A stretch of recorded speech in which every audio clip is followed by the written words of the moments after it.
YouTube and Facebook. Y'all, this content creation stuff is not easy sometimes.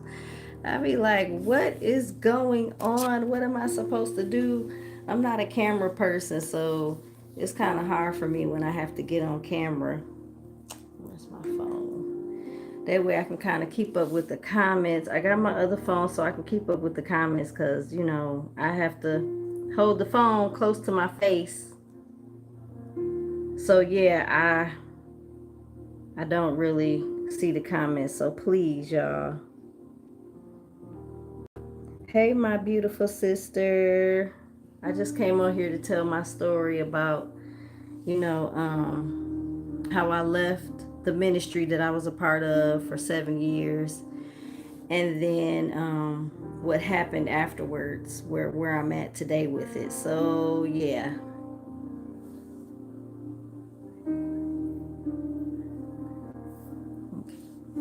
I think I had a couple little issues there with the Wi-Fi, but we're back on Facebook, YouTube. What's up? How everybody doing today? Hey, my sister, my Nuki, what's up? I'm so happy to see you. Thank you for joining. So, I don't know if y'all can hear the music in the background. I hope y'all can. I gotta switch so I can be able to see. I gotta be able to see what YouTube is saying too. I don't want to just leave them hanging.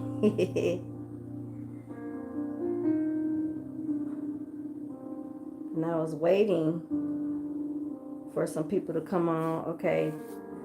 All right. I'm able to see everybody comments on both platforms now. Awesome, awesome, awesome. All right, you guys. So I see that we have, I just wanted to let a couple people come on before I really get going with this story, because that's what you're supposed to do. Wait for some people to come in and engage. So thank you guys so much for watching, my sisters that's on here. I guess I'm going to go ahead and get started so this video don't be too long. Whoever misses it, they'll have an opportunity to come back and watch the replay. All right, so you guys, most of you people, especially on Facebook, but a lot of people on YouTube know the ministry that I was a part of for the past 7 years. I'm no longer a part of that ministry. And I didn't leave the ministry because something bad happened. I left the ministry because basically I just felt in my spirit that God was leading me to step away, and he was directing me down another path that was going to take me towards the ministry that he's been calling me to do, that he's told me that I was supposed to do for years. Like, this is not new. So basically what happened was for the past, I say, few weeks before I left the ministry, I believe it was on July the 20th, if I'm not mistaken. That's when I wrote my apostle a letter to let her know that I felt led to leave the ministry because I believe that God was calling me to do something else, and everything was fine. So what led me to write her this message was the fact that I had been praying about it, because like I said, I just been feeling in my spirit like there's like a shift, like something is getting ready to take place, or something new is getting ready to happen, right? So I was praying about it, and I even fasted. I went on a fast because I was trying to figure out what is this that I'm feeling, what's going on. So upon me fasting and praying, I had a dream, and in the dream, I had a cat. It was a cute little cat. And I don't know why, but I saw myself giving this cat to someone. So I gave the cat to someone, and I loved the cat. You know, the cat was like my best friend, like how Princess, my dog, is like my best friend. That's my home girl. You know, we ride together, everything. We always together. She right next to me right now. So that's kind of how that cat was in my dream. But I was led to let go of the cat. And then next thing I know, I saw someone giving me another cat. And upon receiving that cat, I started feeling, like, oh, this cat is good. I like this cat. Like, it ended up being kind of as good as the other cat was, the previous cat that I had. So I ended up starting to love that cat, and that cat became a part of my life. And, I was happy. I was happy with the new cat. So I woke up and I'm asking God, like, Lord, what does this mean? And, I'm not thinking of it in a bad way, because I'm feeling like when God shows you a dream, when you have dreams, a lot of times they can be prophetic dreams, or they can be warnings. They can be, you know what I'm saying? Dreams are not always just dreams. Most times dreams have something that they're trying to show you or tell you. So, after I was talking to God about it, I pretty much felt in my spirit like, okay, you have to let go of something that you love very much in order for you to receive something else that is just going to be just as good as what you previously had. So the only thing that I could think of is the ministry, because that's pretty much all I have besides my family, my husband, my son. I don't really communicate too much with my family because I'm always, about the ministry. We're always either fasting, we got 10, 12, 20-hour videos that we're watching. So it's like I really don't have a whole lot of time between these times, and it got to a point where my family members really wouldn't even call me anymore, because every time they would call me, it's like, oh, she's probably, oh, I would always be on a fast, or watching a live video. And I got sisters on here right now that can vouch for that. That's the honest to God truth. So my god sister, even she wouldn't call me, because she's told me before, like, girl, you always either fasting or your woman of God is on. So they don't bother me. They just like, hey, whenever she's available, she'll call me. That's kind of how my family and friends are with me. And whenever I have time or whatever, I'll call them and check in. We'll, catch up on things and things like that. But it's not no hard feelings. My family don't be upset with me or anything like that. So pretty much that's how it was. So that's why I was feeling like maybe it must be the ministry. It must be the ministry that I have to let go of, because I literally was feeling like a shift, like something is getting ready to change, or something needs to change. And then, like I said, I fasted and I had that dream.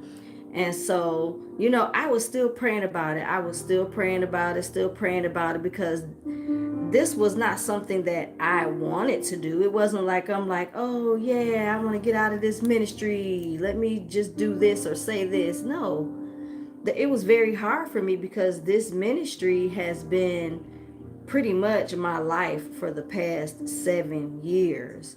So it's not easy to just say, oh, well, I want to let it go for no reason. You know what I'm saying? It's not like something happened to me that day and I was like, I'm done with this. It was nothing like that. So I had taken the time to pray about it, fast about it, ask God about it, and just try to see what is really going on here. And so I love you too, my sister, my Nuki. I love you. So anyway, I ended up just coming to the conclusion, like, okay, this is what it is, because it just made sense to me. God is removing me from somewhere because he wants to put something else in its place that's going to lead me to where he's taking me. He didn't originally bring me, he didn't bring me out here just to follow that ministry that I was a part of. God had already showed me that my ministry, the ministry that he's placed inside of me, is out here as well. So that's basically my long-term goal here in Ohio. You know what I'm saying? So I'm ready for whenever God says to move, to move. Go here, stop going there, do this, talk to this person, stay away from that person. Whatever instructions he gives me, I'm ready to do it because I'm trying to do what his will is for my life.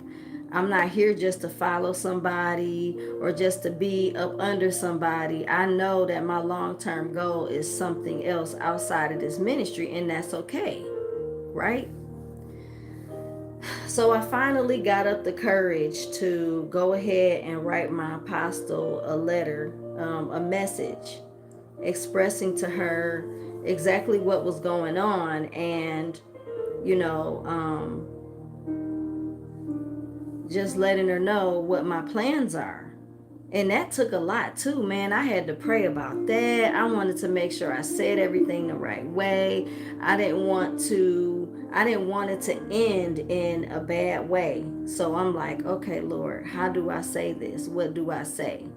I wanted to be peaceful because I wasn't leaving because I had an issue with her or because I didn't like her or like her ministry anymore. I'm just trying to be obedient to God, and that's what I wanted to express, right? So I wrote her this letter and I sent it to her. And when she read it, she received it. She received it very good. Like, she was not upset. She was not she was not um she didn't feel any kind of way. She just was like, "Oh, okay. Well, God bless you," because she teaches us. She teaches us. I'm sorry, I'm looking on my phone to you guys. She teaches us to obey God. Whatever he tells you to do, you obey God.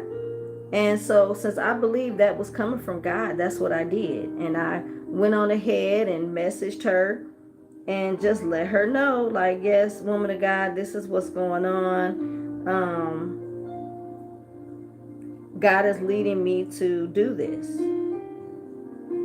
So I'm going to read what the letter that I wrote to her. All right. And it reads, "Greetings, my queen," because that's what we call her. "I pray all is well with you today. I felt led to message you because I truly believe God is preparing us, meaning me and my husband, for the next steps that will lead us closer to starting our ministry," right?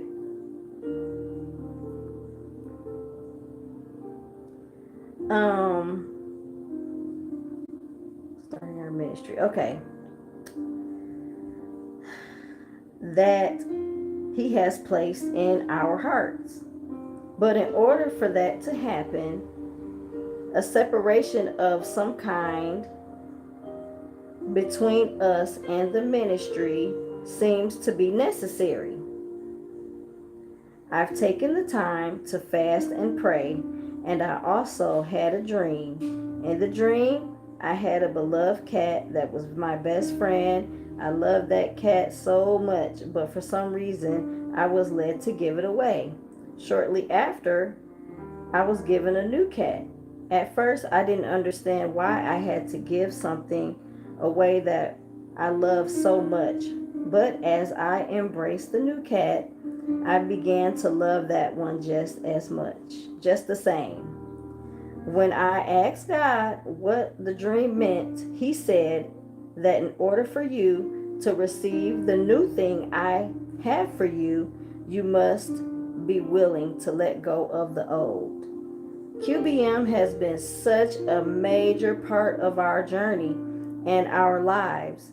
It's been a powerful source of our spiritual growth, encouragement, and connection to God. But I've been seeing a shift.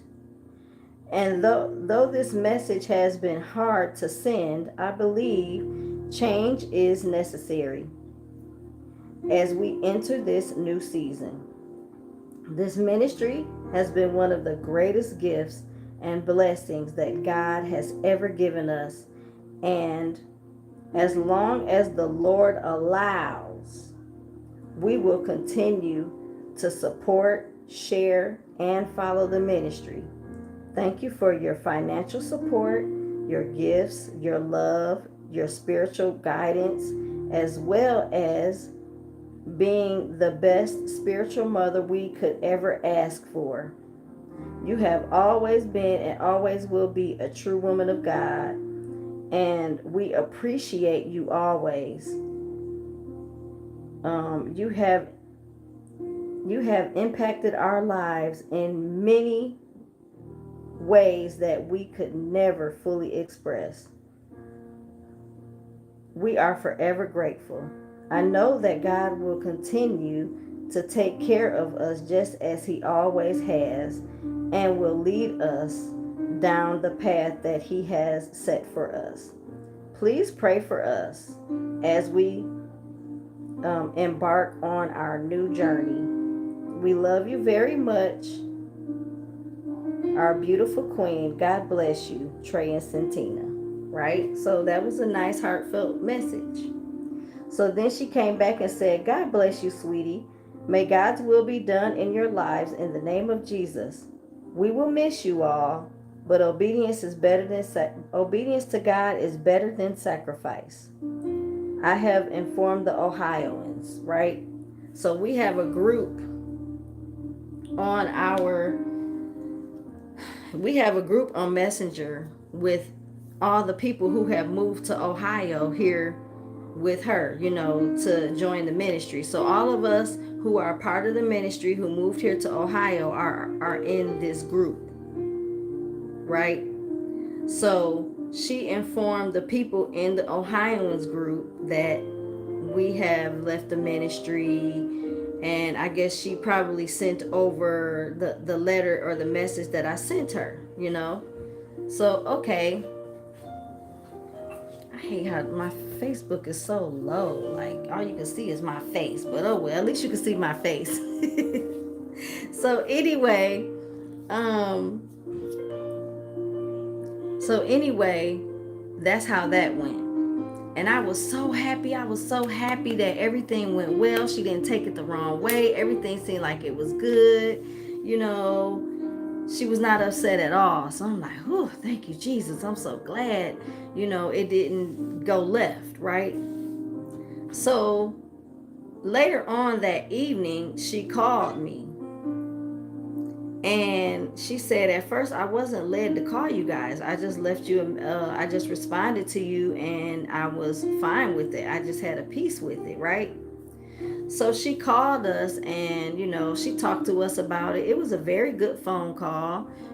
She was just, I explained a little bit more about, what God is doing and why I believe God is causing this separation. And, she blessed us and said, you guys are still family. I'm going to do an audio letting the Ohioans know that you guys are still family. We still love you guys, telling people not to block you, and that you guys are still family, and you're still allowed to come to programs. You're still allowed to watch the videos.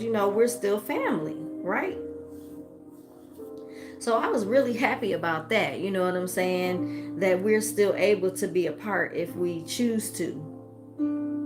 And so I was like, yeah, we were going to ask you, will we still be allowed to watch the videos and stuff, or will we still be allowed to come around, because we didn't know how it would be after we left. Because I said, as long as God allows, we will still support, still follow, still watch, and all that stuff.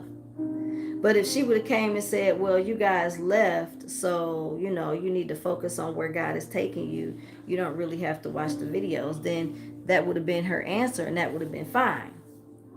But she's, oh, you guys are still family. We still love you. You know, everybody's still gonna support you. And you know, she did message the Ohioans, and everybody had put in there, oh, we love you guys. We're gonna miss you, and all that night. You know, they said a bunch of nice words towards us, and then she told us to do a video, responding to the video that she posted. So we did. We put a video in thanking, you know, I mean an audio, not a video. Excuse me. She did an audio. I did an audio. We did an audio. I don't want it to be taken like I'm lying or anything. No, it was an audio. Excuse me. That was my mistake. So we did our audio and just thanked everybody for all their love and support, and thanked everybody for helping us. You know, like when we're in programs, people help us get around, and people, you know, help us and give us rides and things like that. So we're just thanking everybody for all their love and support. So that's pretty much what that was. And um after that, everything was fine. Everything was fine. Everything was fine. I told her, like I said in the video, I mean, in the message, as long as God will allow, I still want to watch the videos. I didn't have anything against her. I didn't have anything against the ministry. I was just trying to be obedient. That's it, right? So, after that, a few days went by. I was still watching. I was watching the videos just like I told her I was. And then one day I was watching, and I was just sitting there, like, you know, thinking about how much I miss everybody. It had already been like 5-6 days, and I'm sitting here watching the videos, and then I see like her and the Ohioans going out doing stuff that I used to be able to do with them, but I just didn't feel led to go out with them. I'm sure I could have, but I just didn't. I'm like, you know, no, I just need to kind of take some time and try to see what God is doing here, because I was not sure. I don't know how God is going to do it, who he's going to put me in contact with, what he's going to do, where I'm going, who I'm going to meet. I don't know. I just obeyed, right?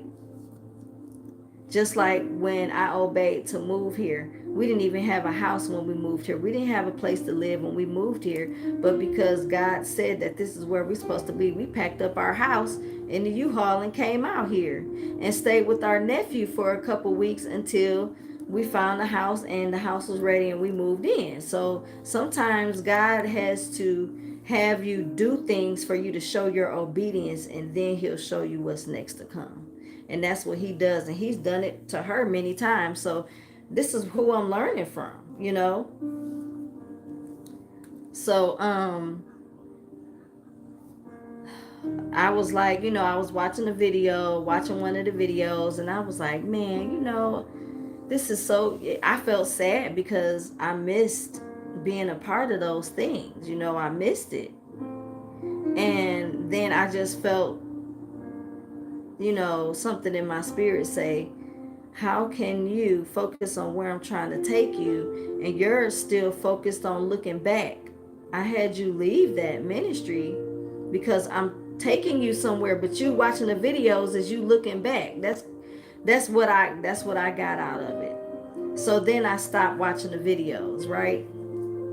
And at this time, I didn't tell anybody. I didn't say, oh, I'm not watching the videos anymore. I just, you know, it was pretty much just between me and God at that time. Like, I didn't feel the need to just call nobody and say, hey, I'm not watching. But I had stopped watching the videos. I had to, you know, because I was more so focusing on what I missed and what I wish I had, you know, still had connection with, instead of trying to see where God is taking me. What's next, Lord? What am I supposed to be doing? Because these videos, they be hours long. We talking about 8 hours, 10 hours, 12 hours. Like, that's a whole day. And if I'm sitting here focused on these videos, then my whole day is pretty much gone. Whatever God wanted me to do, I can't focus because, hey, I'm committed to watching these videos, right? And so when I left the ministry, I felt like it was okay. Like, I'm gone. Either I have a choice to watch the videos or I don't have to. That's pretty much, that's what it is, you know? So a couple days later, after I had stopped watching the videos, one of my friends in the ministry Her name is Jody. She reached out to me. She called me. I was actually laying on the couch. I didn't have the TV on. I was probably doing something on my phone or looking up something on my phone. But I remember laying on the couch and it was dark, and I was doing something on my phone. And she called me and was like, "Hey, girl, did you hear what happened?" And I was like, "What happened?" She said, "Guess who's about to get married?" And then, of course, I didn't know. You know what I'm saying? Because she had asked me, "Have I watched the video? Did I watch the video?" I said, "No, I didn't. I didn't watch the video." So she was like, "Well, she told me that one of the members, that I know, that we know, Darius, is getting ready to get married to one of the other ladies in the ministry." Now, it's just like when Apostle told me and my husband that, we were best friends at the time, but she said God said that we're supposed to get married, and out of obedience I married my husband. So pretty much this is what happened again. The only difference is these two people don't know each other at all. Me and my husband are best friends. These two people have never met each other, never talked to one another, so it was kind of different in that aspect. So she was telling me like, yeah, him and such is about to get married, and Apostle told him that that's his wife and everything. Like, this happened on the video that she watched that same day, and I had no idea about it because I was not watching the video, and she didn't know that I wasn't watching the video either, because I didn't tell her, "Oh yeah, I'm no longer watching the videos." I didn't tell her that. So I just was like, "Oh, wow, wow." She explained to me what happened, and I'm like, "Oh man, that's cool."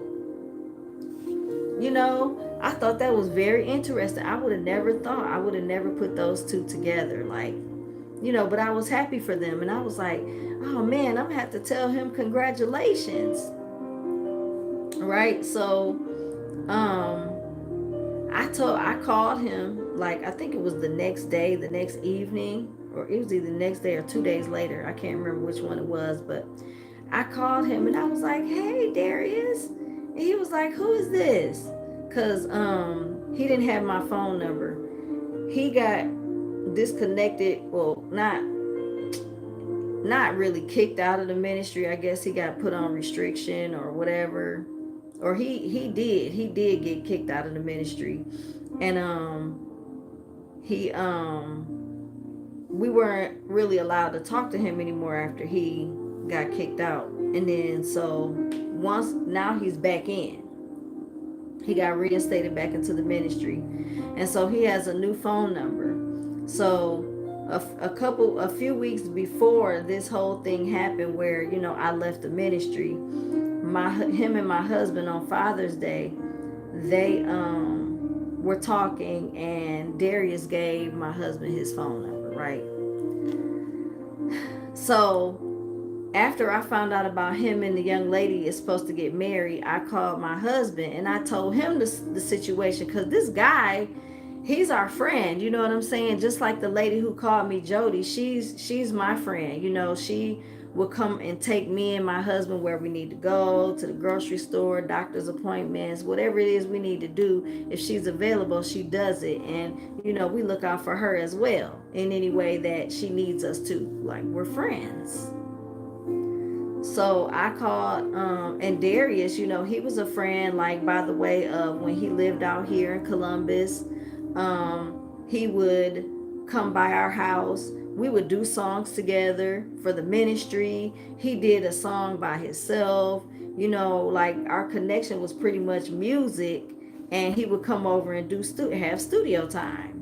And that was cool, but we were friends. We all had each other's phone numbers. I had his number, my husband had his number, he had both of our numbers. That's how it was before he got kicked out. But once he got kicked out, and the pastor was saying, we shouldn't connect with him right now for certain reasons, which I'll express on another video, because right now I'm just talking about how I got excommunicated, meaning I'm no longer allowed to communicate with these people in this ministry anymore. So I got the number from my husband. After I told him what happened, I said, can you give me Darius's phone number so I can call him and tell him congratulations? My husband sent the number. He didn't have a problem with it because in the past, we all had each other's phone numbers. It wasn't no big deal. So I did call him. He didn't know who it was because he had a new number, so he didn't know my number. And I said, "Oh, it's Santina." And he was like, "Hey, Miss Santina, how you doing?" Because he's a younger man. He's in his 20s, so he's very respectful. He would call me Miss Santina. And I told him, I said, "Oh, I'm doing good. How are you?" He said, "I'm doing good. I'm just sitting here watching Queen. She live right now." And I said, "Oh, I'm sorry. If I would have known Queen was live, I would have never called you." Okay? I said that to this man. And he said, "Oh, you good, right?" So I took that as to say it's okay to talk.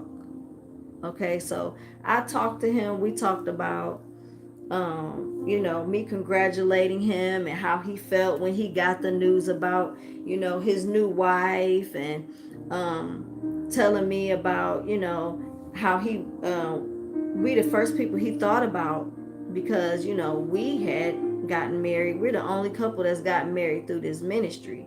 And then him and his fiance is the second couple. So he like, man, I immediately thought about y'all because y'all have been through this. And he was, I think he said he wished he could have reached out to us, but again, he didn't have nobody's phone number. So I was talking to him about that, and I told him how it felt when me and Tremaine had got called out to be married and stuff, and how it happened so fast. And I'm just explaining to him all the emotions that I carry upon this happening with us, right? So then I had told him I know I'm probably not getting this conversation in the exact order that it happened, because it happened, like I said, it was when this conversation happened, it was July the 30th, right? 10 days after I left the ministry. Okay. So we talked, had a conversation about my wedding and us getting married. Then he was telling me about how he felt about what was going on, and all that. He told me all the things he had to do to prepare, and had to get her over here because she's not in she don't live in the United States, you know what I'm saying? So he had a lot on his plate that he has to do to prepare for this marriage. So, then I was telling him about how I'm not watching the videos anymore because God is calling me to concentrate on what He has in store for me. Right?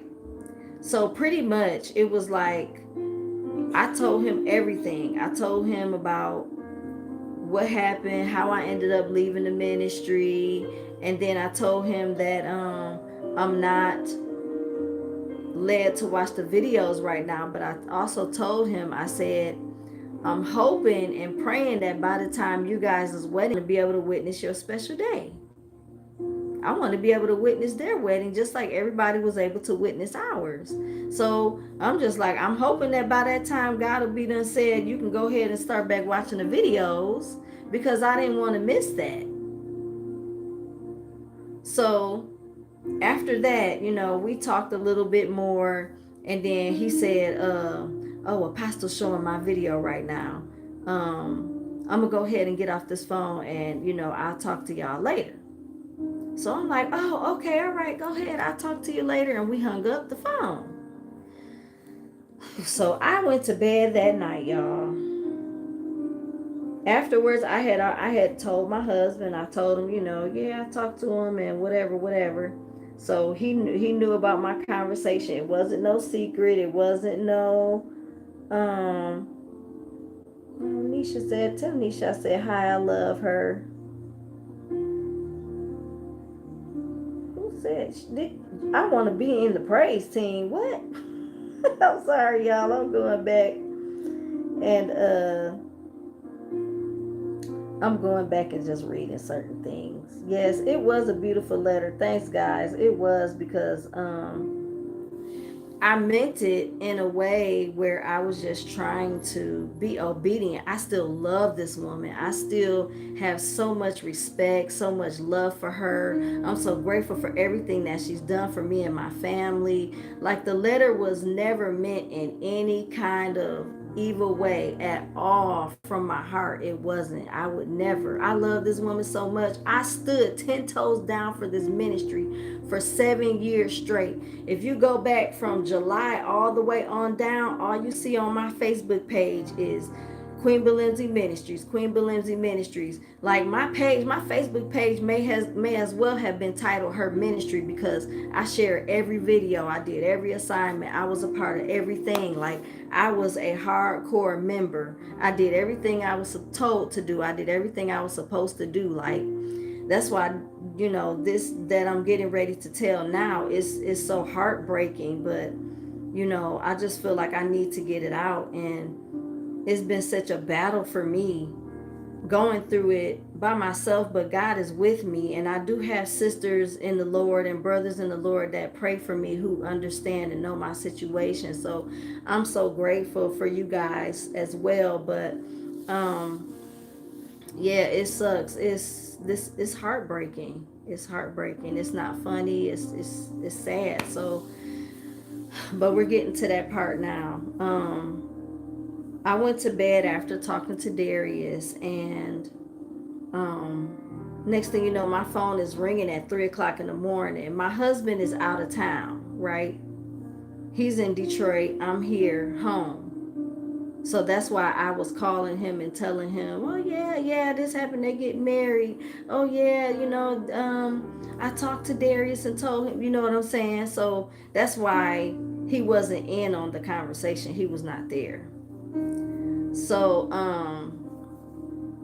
I get a phone call at 3 something in the morning, and I'm like, I never get a phone call that late. Like I'm usually asleep, so nobody ever calls me that late. So I look at the phone and I see Queen Belimzi's name on there. And I'm like, oh Lord, why is she calling me? And the thing about the ministry, some people will probably say, well, why would she call you at 3 o'clock in the morning? Because it's like, how she explains it is she's a woman who's led by the Spirit of God, and when God tells her to do something, she does it. And God doesn't do things by anybody else's time. He does it by his time. So if it's something that he needs to say to somebody at 3 o'clock in the morning and he wants to use her to do it, then that's what happens. So this is pretty much what happened at that time. So I answered the phone, and on the phone it was my apostle. She had my husband on the phone. She had my friend Jody, the one who told me about Darius getting married, on the phone. She had Darius on the phone, and she had Darius's fiance on the phone, and then me. So it's 6 of us on the phone now. And she told me, she said, I'm hearing something. I heard something that I don't like. And I said, oh Lord, what is it? What's going on? That's exactly what I said, because I couldn't imagine what it could be. So she said, I'm hearing that you're telling Darius that you're not watching the videos anymore. Why would you tell him that? Like, why would you call this man to tell him that you're not watching the videos anymore? And I'm like, well, from what I said I'm not led to watch the videos right now. And she said, well, why did you have to tell him that? And y'all, it's 3 something in the morning. I got woke up out of my sleep. So this is completely, my mind is not sharp at this point. This completely caught me off guard. Like I'm confused as to what was wrong with what I did. I'm like, well, what's wrong with me telling him that? I didn't understand. So she said, and why are you telling him you're not watching the videos? And you told me you're watching the videos. And oh man, it was just a confusing mess. So pretty much when I wrote her that letter, I told her that as long as God will allow, I will continue to support, watch, share, all of that, right? But somewhere along the line, 6, 7 days later, God told me to stop looking back and look forward. Meaning I needed to stop watching these videos because all it was doing was making me sad and miss being around these people. So that's why that happened that way. It wasn't that I went to her and I told her one thing and then I went to him and I lied and told him something else, or I lied to her. I didn't lie at all. I told her that yes, and I told him that yes. Because by the time I talked to him, things had changed. So, but she took it like I'm trying to cause confusion. You're telling me one thing, you're calling my members, telling them something else. And I'm like, no, it wasn't like that. And then you feel so intimidated. You don't really want to say too much because once, you don't like when you talk too much. And then two, it's like, it's really hard to explain yourself. You got 5 people on the phone with you and 4 of them are ready to be against you. It's just me and my husband there. He didn't really have nothing to say because he don't know what the heck is going on. He's in Detroit minding his own business. He like, what is this? So he's just there. So my poor husband, I hate that, he gets drug into things, but hey, he's connected to me, so I guess that's how it works, right? So anyway,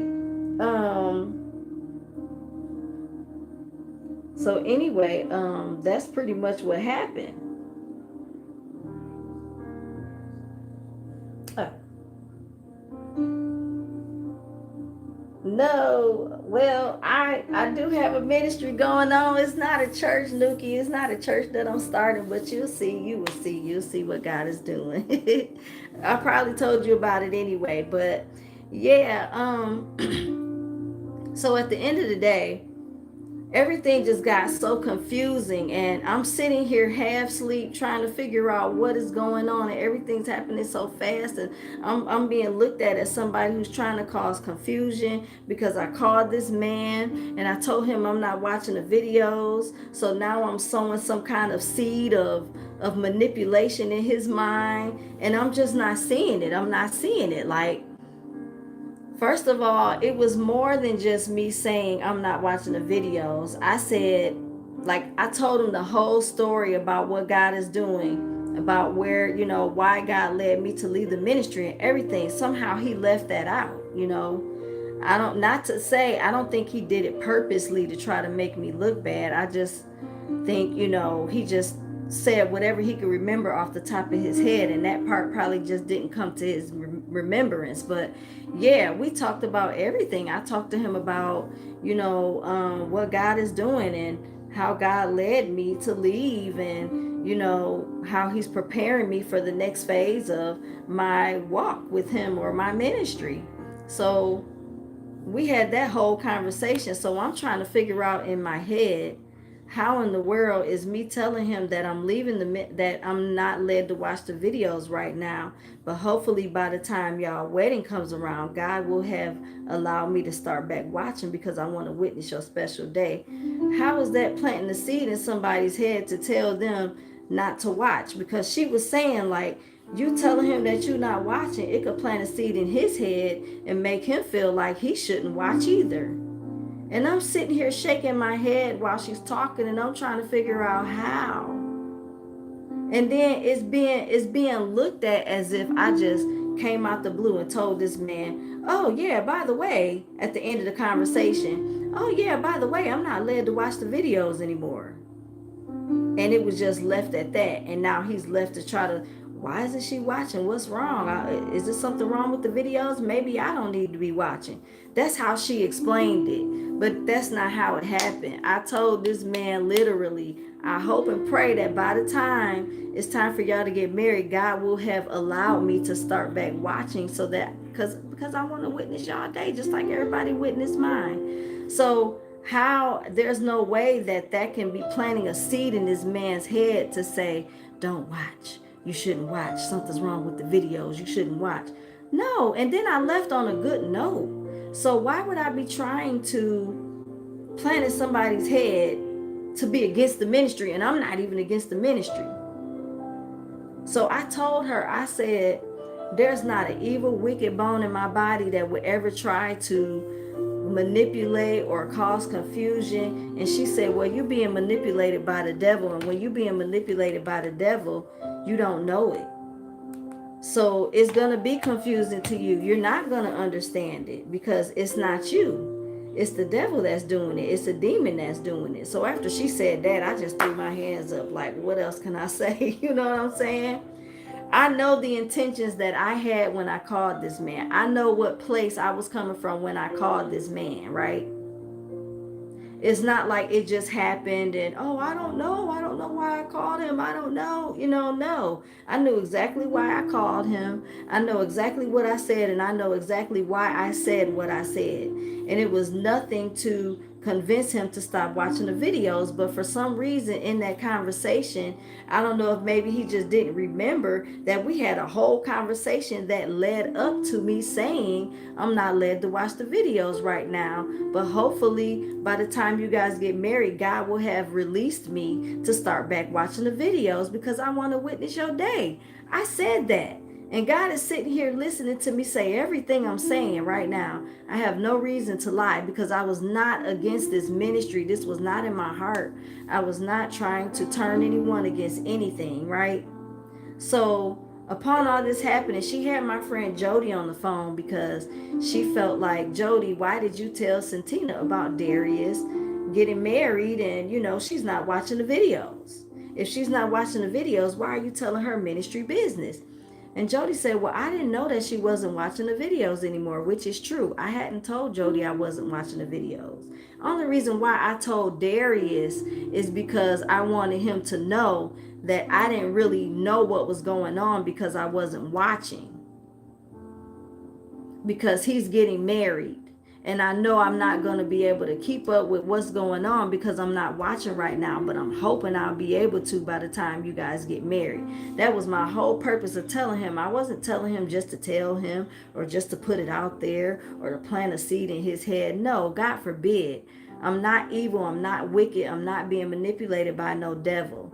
And the sad part about it is, after all of this happened, I have to deal with this battle in my mind. Am I being manipulated and I don't know? Even though I have good intentions, could the devil just come in and make my intentions be bad? This is the battle that I battled with for a while after I got off the phone with this lady and everybody else. So she's got all these people on the phone and she's asking them, how would you feel? How would you feel if, someone just told you they're not watching the videos anymore? And they're like, yeah, I would wonder why. And I would be trying to figure out, what's wrong. Is there something wrong with the ministry? Of course they're going to say that because they're on the phone with this lady. I'm sorry, brother. My brother calling me. I got to call him back. But they're on the phone with this lady. You know what I'm saying? So they're not going to just say, oh, no, Queen, I don't think she meant it like that. Or no, they're not going to say that. They're going to say, oh, yeah, I would feel the same way too. But the way that she explained it is not how it happened. And I guess I just was not my mind was not in the sharpest place to stop her and say, hold on, wait, that's not what happened. It didn't happen like that. We had a whole conversation that led up to that. There's no way I'm just going to come out of the blue and say, hey, well, by the way, I'm not watching anymore. Okay, I'll talk to you later. Like, come on, man. That don't make any sense. But she knows that doesn't make any sense. But instead of feeling like, well, this don't make any sense, so maybe something is wrong with what's being said. No, because I'm the target now. It don't make sense because I'm being manipulated by evil. So it's not going to make sense. Right? So that is pretty much what happened with that. And it was sad because I have to watch my friends basically turn against me.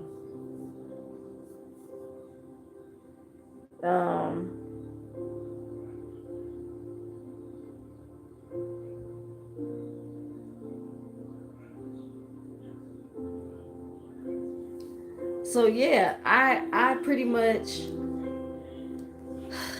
I had to sit there and watch my friends like, okay, my friend Jody, she started to get on her and said, yeah, this is what I was saying. She told Jody, she said, why are you talking to Santina and telling her ministry business and she's not watching anymore? And Jody said, well, I didn't know she wasn't watching, which is true. She did not know. I didn't tell her. So she said, but still, she left the ministry and she's telling you, I don't really feel like Jody did anything wrong, to be honest. You know what I'm saying? She didn't know I wasn't watching. And sometimes when we both, we're friends, like we're friends. So a lot of times we will share information because sometimes she might miss something. Sometimes I might miss something. These videos are in between 8 and 12, 14, 16, 23, 27 hours long. These videos are long, you guys, and I'm not over exaggerating with these numbers. If you go to her page and look at her live videos, you will see 8 hours, 10 hours, 12 hours, literally. So sometimes I may hear something that she didn't. Like if we hear something important, like say we know a fast, okay, I heard that a fast is coming up. And when I talk to Jody, I'll say, hey, did you hear that it's a fast? Sometimes she might say, oh no, I didn't know that. Or sometimes it might be vice versa. She might call me and say, hey, did you know it was a fast? And I might not have heard it. I might have missed that part. Maybe I got up and walked away from the TV, or I left out and went to the store, or anything happened. Like I'm still here living life. I'm not just glued to my couch for 12 hours. If I have other things I have to do, then I have to do it. So sometimes you don't catch every single thing when it's so many hours, right? So we share information with each other to make sure that we both are, in the loop with what's going on. So that was her purpose for calling me, to ask me, to tell me the exciting news just in case I missed it. So that's all it was, but it's being looked at as gossip, and it wasn't gossip. She was just trying to let her sister know, hey, just in case you missed the part of the video, Darius is getting married, right? So that was innocent to me. I didn't see anything wrong with it. So, but she got, put on restriction because of her talking to me about ministry videos, and I had left the ministry. And then Jody had also said something about she felt some kind of way about me, like something was wrong because I had went to this church to fill out an application to work at a child care. And she said she felt like it was something wrong with the church. But to be honest, that's not what she told me. She said when I told her what happened with me applying for that job, and I told her what happened with how they came back to me and said they didn't have a position available. It was like when I filled out the application, they had a position available. I did an interview. I walked all through the child care, met everybody, met the boss and everything was great. And then a few days later, I get an email saying that they love my application as much as they loved meeting me and were intrigued by my application. Unfortunately, there is no position available. And then they told me they won't have anything available probably until the school year starts, because this was back in like April or May. So they told me basically wait until the next school year to apply, or to check in to see if they have any job openings. So I just thought that was weird because the position was available when I filled out the application, and it was available when I went to the interview. Like, what happened? So I told my friend Jody about it, and she said, I don't know, something is not right about that. And I felt the same way. Like, something's not right about that job. Do they only hire people that go to the church? Is it because I'm black? Because when I was there, not one single black face was in that child care. And I don't like to jump to, oh, it's because I'm black. I don't like jumping to that. So I pretty much assume like, okay, everybody that I met has some affiliation with the church. And here I am, this black lady coming off the street with all these great, great reviews and everything. but I don't belong to this church. So that's probably why they denied my application. That's probably why I didn't get the position. So Jody was like, it's something wrong with that. That's not right, you know. And so we basically kind of felt the same way about the child care situation. But she didn't know too much about the church to feel any kind of way about the church. Like, I don't know why she was saying, I felt some kind of way about this church, and I felt some kind of way about her going to this church. And I had only visited the church one time at that time. I had only visited once. And it was after I did my interview. That's when I went to go visit the church after that. So I don't understand how she even had any kind of feeling towards the church. But if she say she did, she did. She didn't tell me. She didn't tell me she had any feelings about the church. So it's like, it's so weird with your friendships in this ministry. People can feel a certain way about you. They can have something that, you know, they feel concerning you, but they just don't say nothing to you. Like, that don't make any sense. So this lady, according to her, was feeling all these ways about me visiting this church and all of that, but she just didn't say anything. And the pastor was like, you should have came to me and said something, because this could have been the reason why this door was open or whatever, and you didn't say anything to me. So Jody got put on restriction because she should have told Apostle that she felt some kind of way, like something was wrong with me. And she didn't say anything. And if she would have told Apostle that she felt something was wrong with me, then maybe Apostle could have called me and prayed for me, and I could have got delivered, and then this whole mess wouldn't be happening. So Jody got put on restriction. Okay. So I felt bad for Jody. My husband was trying to plead Jody's case. Oh, no, you know, don't let her, we don't want her to get in trouble because of her connection to us. Like, it was tough, because I know how much Jody loves the ministry. Like, she eats, sleep, breathe the ministry. Like, she's in it. So I know that if she got in a position where she got in trouble or was getting ready to get put out, it would have been detrimental to her. So my husband and I felt so bad. Like, I didn't really say too much because I'm trying to understand, why is she getting, you know, I don't know. I'm trying to get understanding as to what the heck just happened to me. So, so anyway, Apostle's like, no, she did what she did. It has nothing to do. You guys didn't get her put out. It was something that she should have known better. And that's what got her kicked, that's what got her put on restriction, not kicked out. So, afterwards, she was saying all this stuff like, the devil is basically using me to cause confusion. The devil is using me to disconnect her members from the ministry. And so I have to be disconnected from her members because it's like a cancer. She don't want that cancer going through her ministry and disconnecting her members.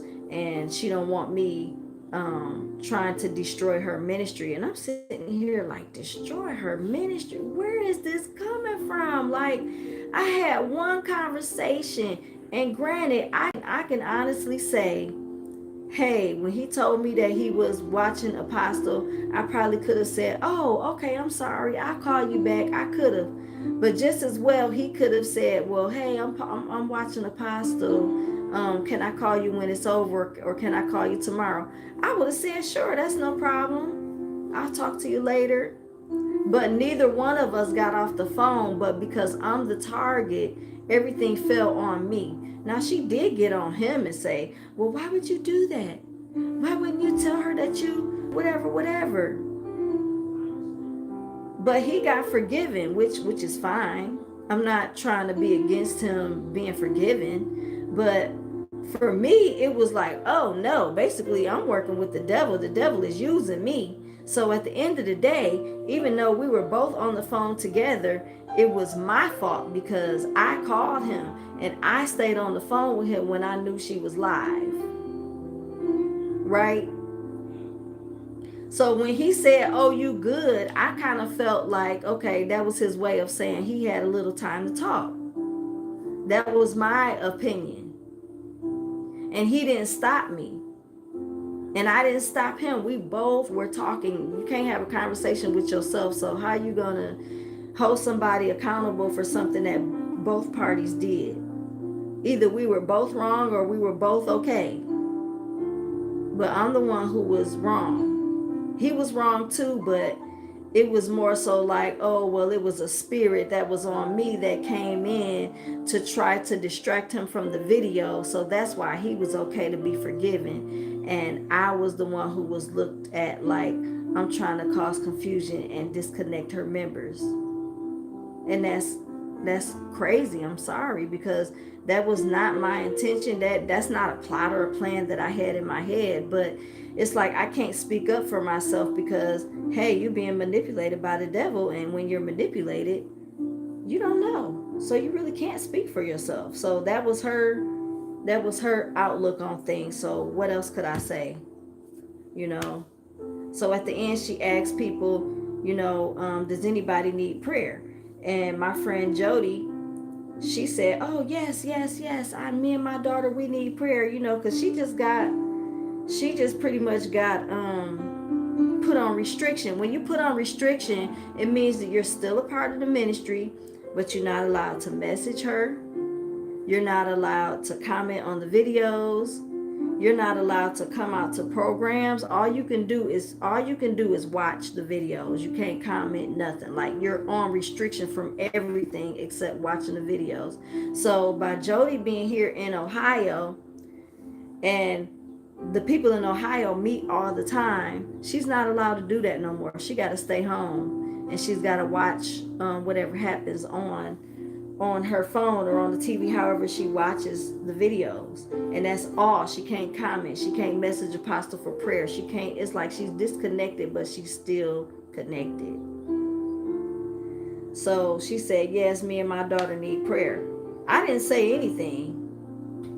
For one, I'm still in shock as to what in the world just happened to me. And then for two, I don't agree with what she said. I mean, I don't see myself asking somebody to pray for me for something that they accuse me of, and I don't agree with what y'all accuse me of. I mean, that it don't work like that.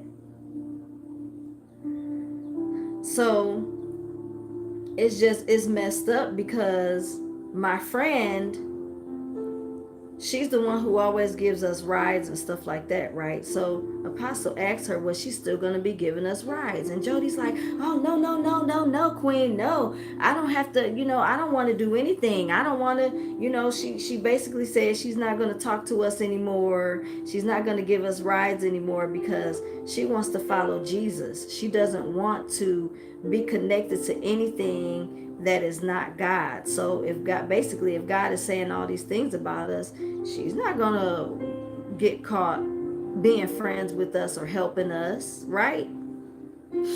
So that's what happened. So she told Apostle she's disconnecting. She's not helping us. She's not going to be friends with us anymore. And that was that. And even my husband piped in and was like, oh no, Queen, she don't have to talk to us anymore. We just don't want her to get in trouble. She don't have to help us. We won't call her for anything. You know what I'm saying? He's trying to plead on her behalf because he knows this woman is going to be devastated about being disconnected from this ministry. So he's trying to speak up for her. But Apostle's like, no, no, no, no. I don't want you to stop doing for them. She was like, I don't want to be accused of trying to control anybody. So I'm not telling you that you can't help them, right? But Jody knows better. She knows that if she's connected with somebody who's been exposed as evil or working with evil or evil working through them, and she still connects with them, she's going to get kicked out too, right? So that's why she was, oh no, no, I'll never know, I won't know. That's why she had that that outcome. She made a choice. Either I'm going to be friends with Santina and Trey and look out for them, or I'm going to disconnect from them and focus on the ministry, and that's that.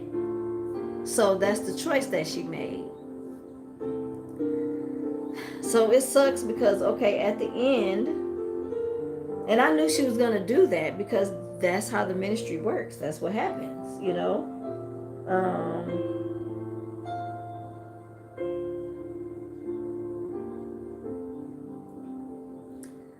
So yeah, it was tough, you guys.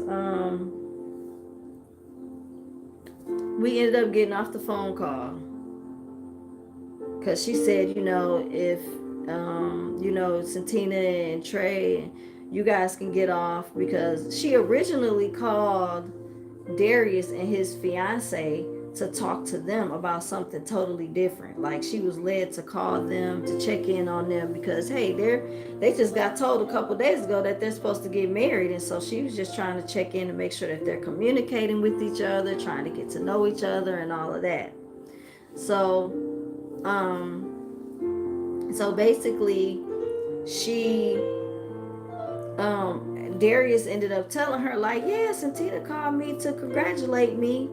And then she asked him, I hope you wasn't talking to her while I was live, because she didn't have an issue with me calling him or us talking. It was just the fact that she knew she had been on live all day. I think her video was probably like 11 or 12 hours that day. So she's trying to figure out how he even had time to talk to me.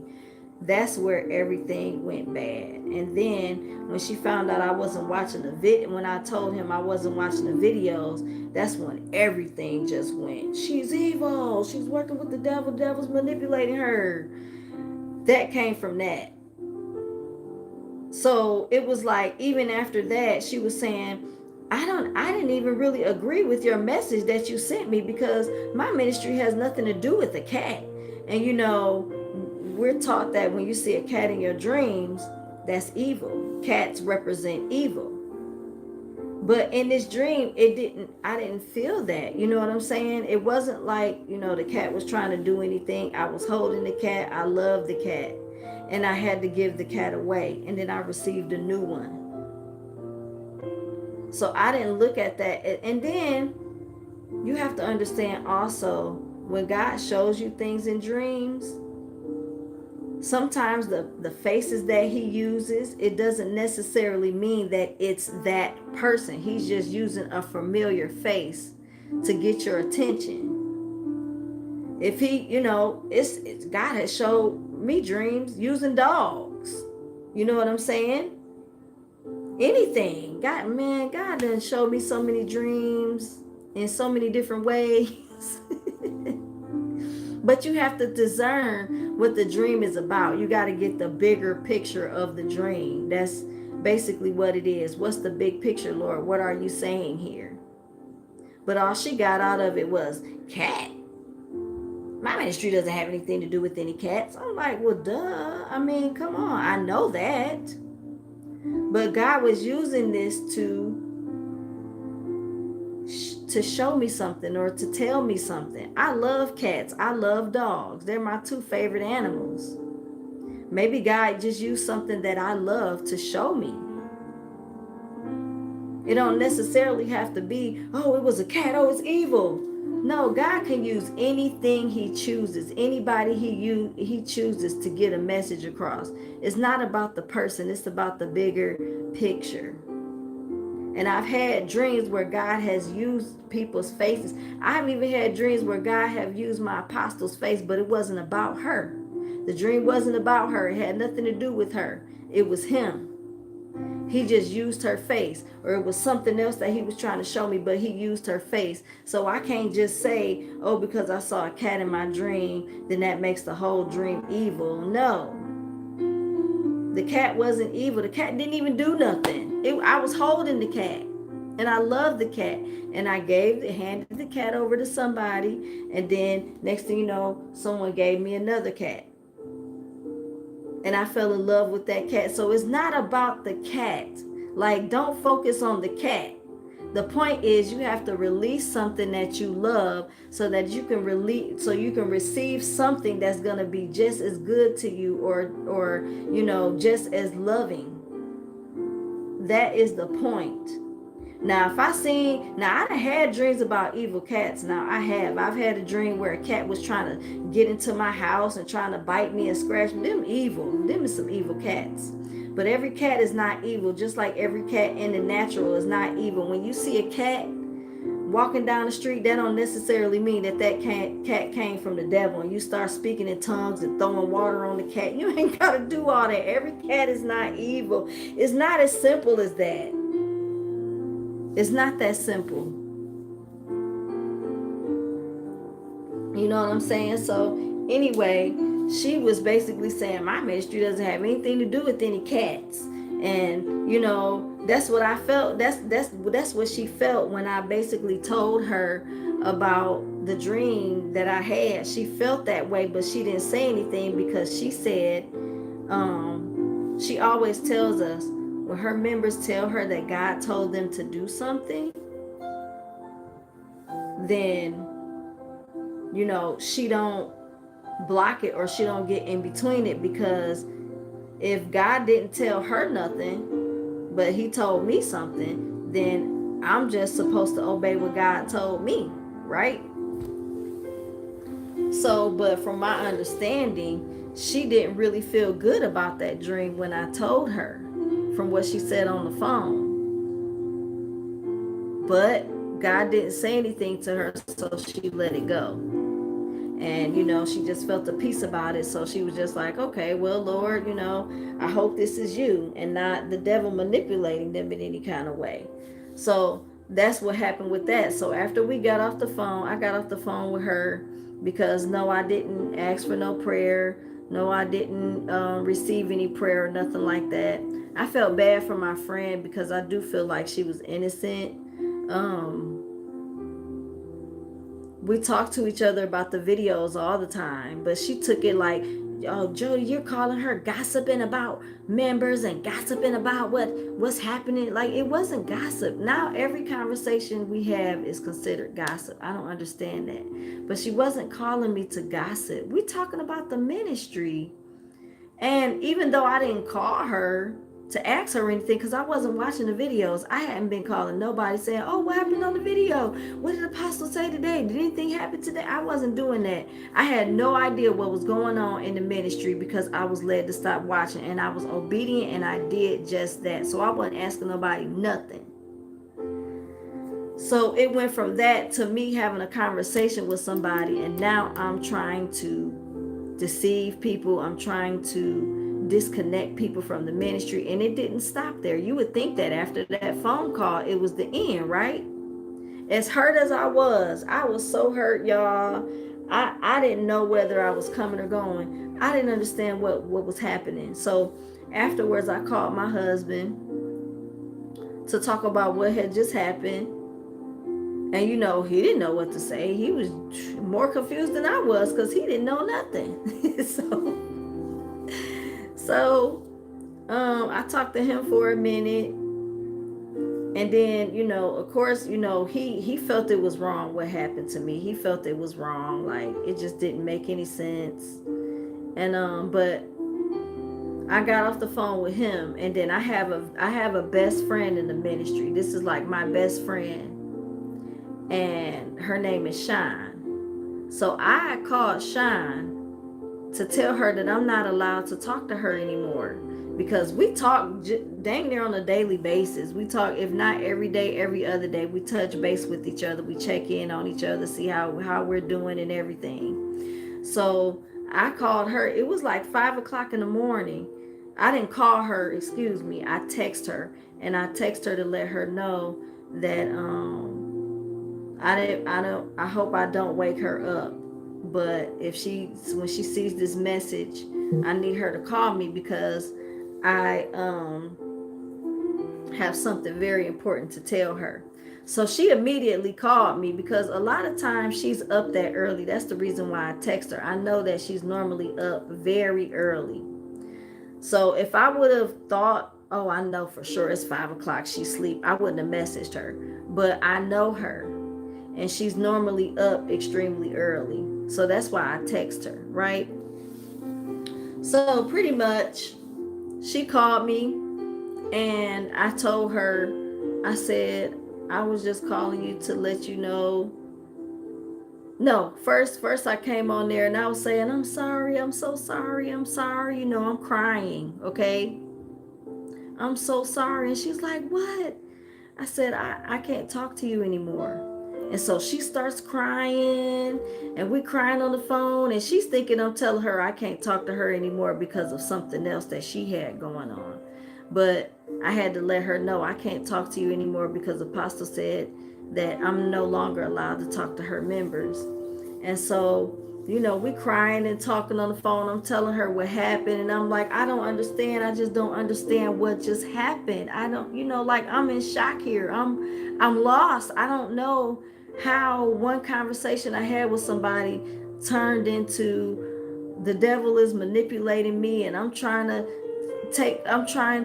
cause chaos in her ministry, and I'm trying to disconnect people from her ministry. Like, I didn't understand. I don't even understand how that happened. So we talked about it for a minute, and then once we got done talking, because I told her everything. I told her everything that happened, like with Jody, with Darius, how many people were on the phone, how they were agreeing with what Apostle said about me telling somebody I'm not watching the videos, and how they would have took it like I'm sowing the seed of maybe they shouldn't watch either. Like, I didn't understand. I still today don't understand how that was a seed. I don't know. It don't make sense to me, and it probably never will make sense to me because that wasn't how it happened. So anyway, after I was talking to her and we were getting ready to get off the phone, she said, well, you got my mama's number. You know that you friends with my mama on Facebook. If you need to say anything to me or relay any message to me or ask me anything or whatever you need, you just, reach out to my mama, and she will relay the message to me. And so I told her, okay, even though I knew in my heart, I'm not about to do that. I'm not about to get her mom involved in nothing. Her mom is not a member of the ministry, but she knows about the ministry, and she's watched a couple videos. But I'm not about to get her mom involved. Apostle says she don't want me communicating with her members, so I'm just gonna obey and do just that. So we ended up getting off the phone. It was very sad, but I knew I couldn't talk to her anymore, and I wanted to let her know because I knew later on that day she was probably gonna call me, and then I probably wouldn't be able to answer. So I just wanted to let her know right then, so that she don't feel like I'm being funny acting, not answering her phone calls, whatever. I just wanted to let her know. So then I have another friend in the ministry. Her name is Max. Now, me and Max, we don't talk as often as me and Sean, but me and Max, we've known each other longer than me and Sean, and we're friends. And recently, when this stuff started happening with me leaving the ministry, I had been talking to Max a little bit more. Like, we had been reaching out to each other a little bit more, not too often, not every day or nothing like that, but maybe, we just talked a few times within a 2 week span or something like that. So Max, she already knew everything. Like, she was one of the people that I had talked to about being led to do what God called me to do. And she was very supportive. you know she was like, just make sure you pray about it, and before you let apostle know or whatever, or before you make your decision, just make sure you pray about it so that you're doing the right thing. So I said, of course, I'm praying about it. and I'm fasting about it and everything like that. So once I sent Apostle that message, and Apostle messaged me back and said, what she said, what I read to y'all. I had sent it to Max to let her know that I did end up sending a message to Apostle. And she messaged me back and said, awesome. This was the next day after I sent her the message. She was like, awesome, with some hearts next to it. So then the next day, me and Max talked on the phone, and I told her, like, yeah, I sent her the message. I'm so happy because everything worked out so great, and I'm still able to be a part of the ministry. I'm still able to watch the videos and whatever. So she was like, yeah, that message that you wrote her, it was beautiful. I can't see her finding any fault in that message. So I'm like, I'm so glad. I was just so happy that it wasn't taken in a negative way. So, I told her that, later on that night, Apostle had called me, and I told her about what happened with her being on the phone with me and my husband, and how everything worked out. She prayed over us and told us that we're still family, and she still loves us, and we can reach out to her if we ever need anything. And the people in the ministry are still going to know that we're still family, and people can still help us. We're still family, right? So she's like, oh, that's so awesome. That's so awesome. Like, she was happy. So now here I am having to tell this lady that I can't talk to her anymore. So I know that she works midnight. So she was up because in the middle of the night, she, basically watches her patients their sleep. So it's been a lot of times where we've talked late at night or early in the morning. If I get up early, I might call her to check in, see how she's doing, whatever. But this time I was calling her to let her know that I can't talk to her anymore, so I won't be calling her, and she shouldn't call me. So she was like, what? What happened? So I had to tell her what happened. And then she was like, well, if I feel led to call you and check up on you, I'm going to do just that. If I feel led to, just call you and see how you're doing, or if I feel led to call you for any reason, I'm going to do just that. I'm going to call you. So I was like, well, I appreciate it, and, we ended our phone call. So that was that. So for this whole time after this happened, I was like, man, I was so hurt, so lost, so confused, trying to figure out, where did I go wrong? What did I do? Like, this woman, I believe in her. Like, literally everything that she says, we take it for truth, because hey, God is, like she tells us, God works through her. God speaks through her. Everything that she does is God doing it through her. That's what we're taught. So there's no way this lady is going to say all this stuff about me and make me out to be so evil, and it's not God. So I'm sitting here trying to figure out what in the world happened. What's happening? So, excuse me. So basically, this whole time, I'm going through a healing process, and I'm going through a battle in my mind, trying to figure out, and what did I do?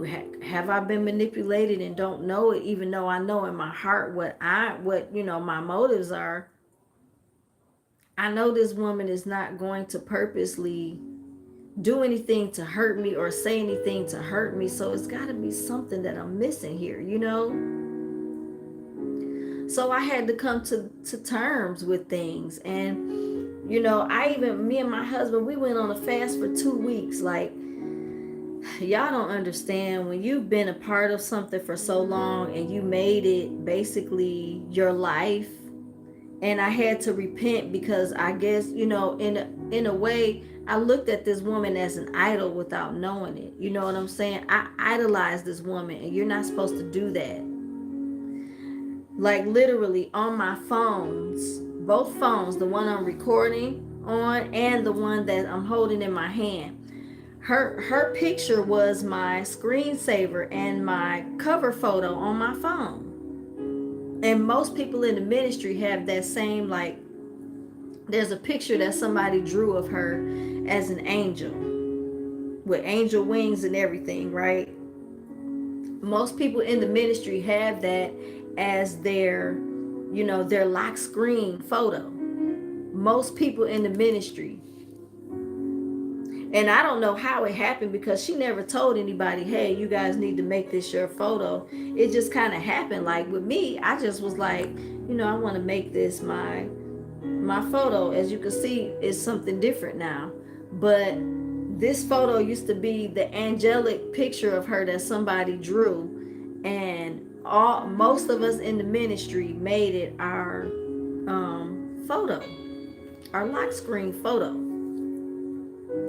And then for me, even when you unlock my phone, it's a big old picture of her face smiling on my home screen. So I literally idolized this woman. So I'm trying to figure out how it went from that to me trying to tear down her ministry, and me trying to dismantle her ministry, and trying to get her members away from the ministry. It just don't make sense to me. So y'all, I was so hurt. Y'all don't understand. It's like a death, like somebody died.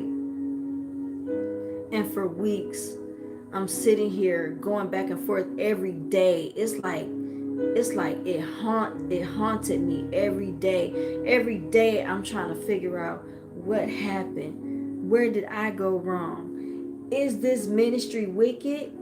Is this ministry from God? I've received so much from this ministry, so much good I have gained from this ministry. There's no way that it can be evil. There's no way that this woman can be evil.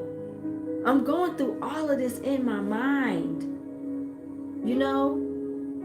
and it sucks because I have to go through it alone. All of my friends in the ministry, they have turned their backs on me.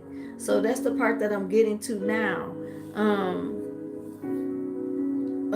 A month later, this was in September sometime, I was kind of led to go back and watch the video, because after all of this happened, she did a video.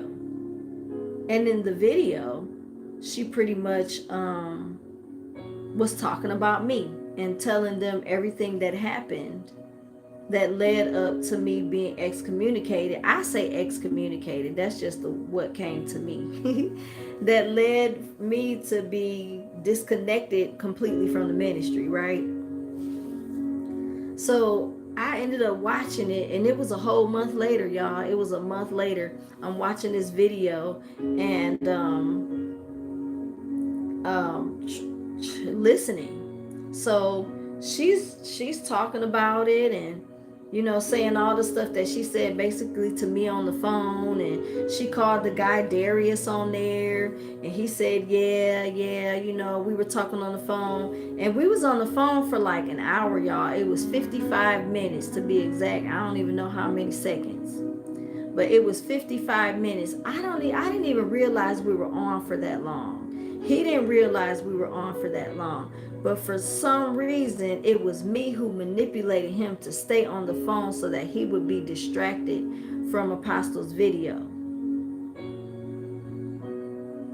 So that's why he got forgiven, and I'm just being looked at as this wicked person that's trying, like, y'all don't understand. Somebody that you love, somebody that you look up to, somebody that you depend on, somebody that you hang on their every word, is now looking at you and saying that you're evil and you're trying to tear down their ministry. That thing hurt me so bad.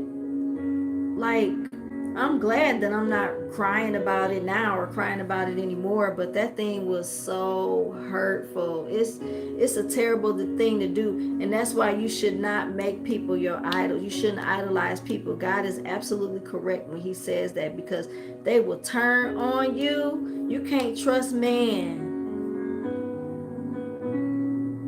And you don't need no idols. That's why having an idol is a sin. So I had to repent from looking so highly at this woman, because it wasn't right.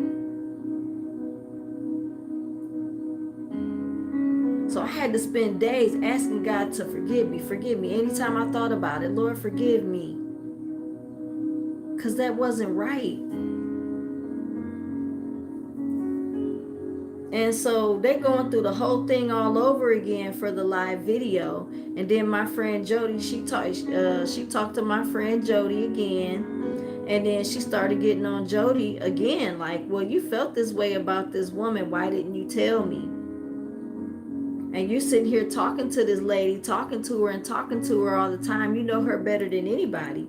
So you should have come to me, and all of this could have been taken care of before it got this far.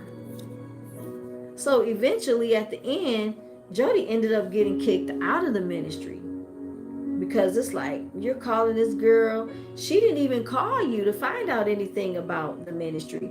You literally called this lady to tell her what's going on in the ministry. And you should not have done that. But in Jody's defense, she did not know that I was not watching. She only called me because she wanted to make sure I didn't miss the good news that happened in the video. That was it. If she would have known I was not watching, she probably would not have called me, but she didn't know. But she got kicked out, and I felt bad for her. But, hey, it is what it is. And then Darius, she was getting on him like, maybe you need to get kicked out because you're not learning. You didn't learn. Darius had a dream about me 2 years ago, saying something about I was trying to seduce him in his dream by flirting with him. He was at my house with me and my husband sitting on the couch. My husband got up and left and came back or something. And then the man said that I was trying to flirt with him. And he said I need to get up and leave up out of here because he didn't really want, he didn't want to be a part of anything. So he left. And then when he left out to go get in his car, I'm standing in the lawn watching him drive away. So when Apostle heard that, she basically told him like, I'm sick of you and your dreams, She kind of like dismissed it because he's always having some kind of dream about something, and she didn't agree with it. She didn't believe it. But now that this stuff is happening to me, now it's like she's seeing the dream. Oh, this spirit of lust or this spirit of manipulation is coming in trying to get this man in trouble after he done got put back into the ministry, getting ready to get married. And then here comes wicked Santina calling him, trying to distract him from the video for one, and then telling him that she's not watching the videos anymore, trying to entice him to not watch the videos anymore. Like, basically in her eyes, that's how she saw it. And I'm sitting here listening to this video and I'm like, oh my goodness. And then another crazy thing that happened was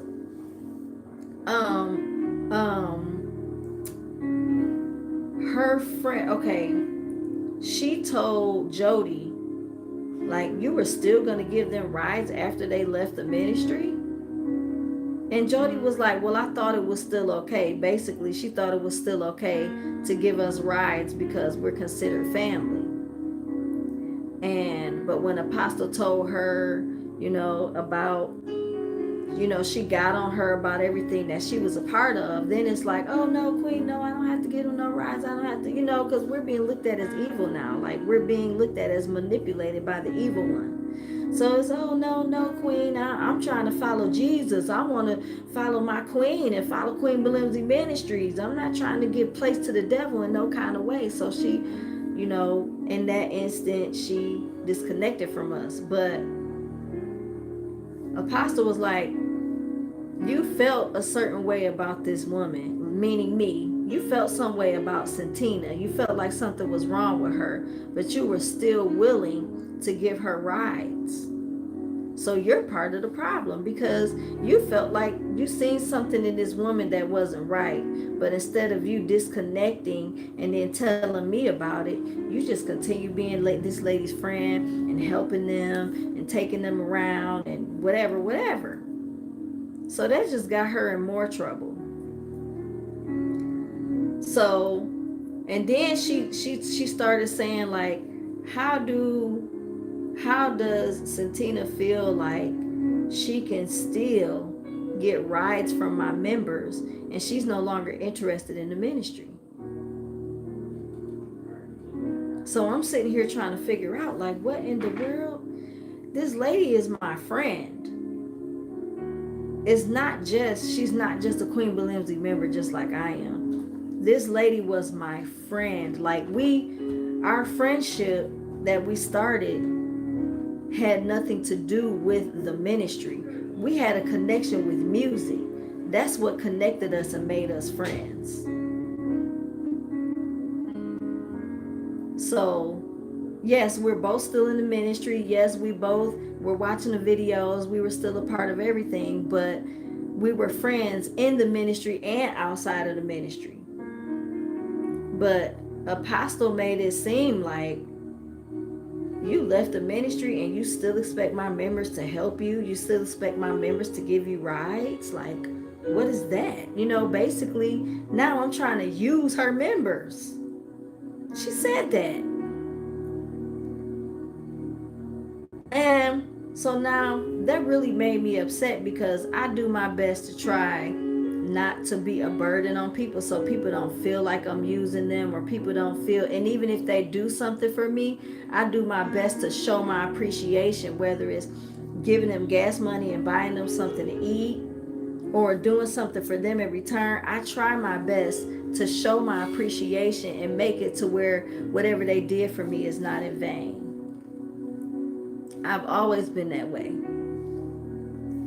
So it's just messed up that she took it that way. And then she had her assistant Alexis come on and say her part about me still trying to be connected to people in the ministry when I'm not a part of the ministry.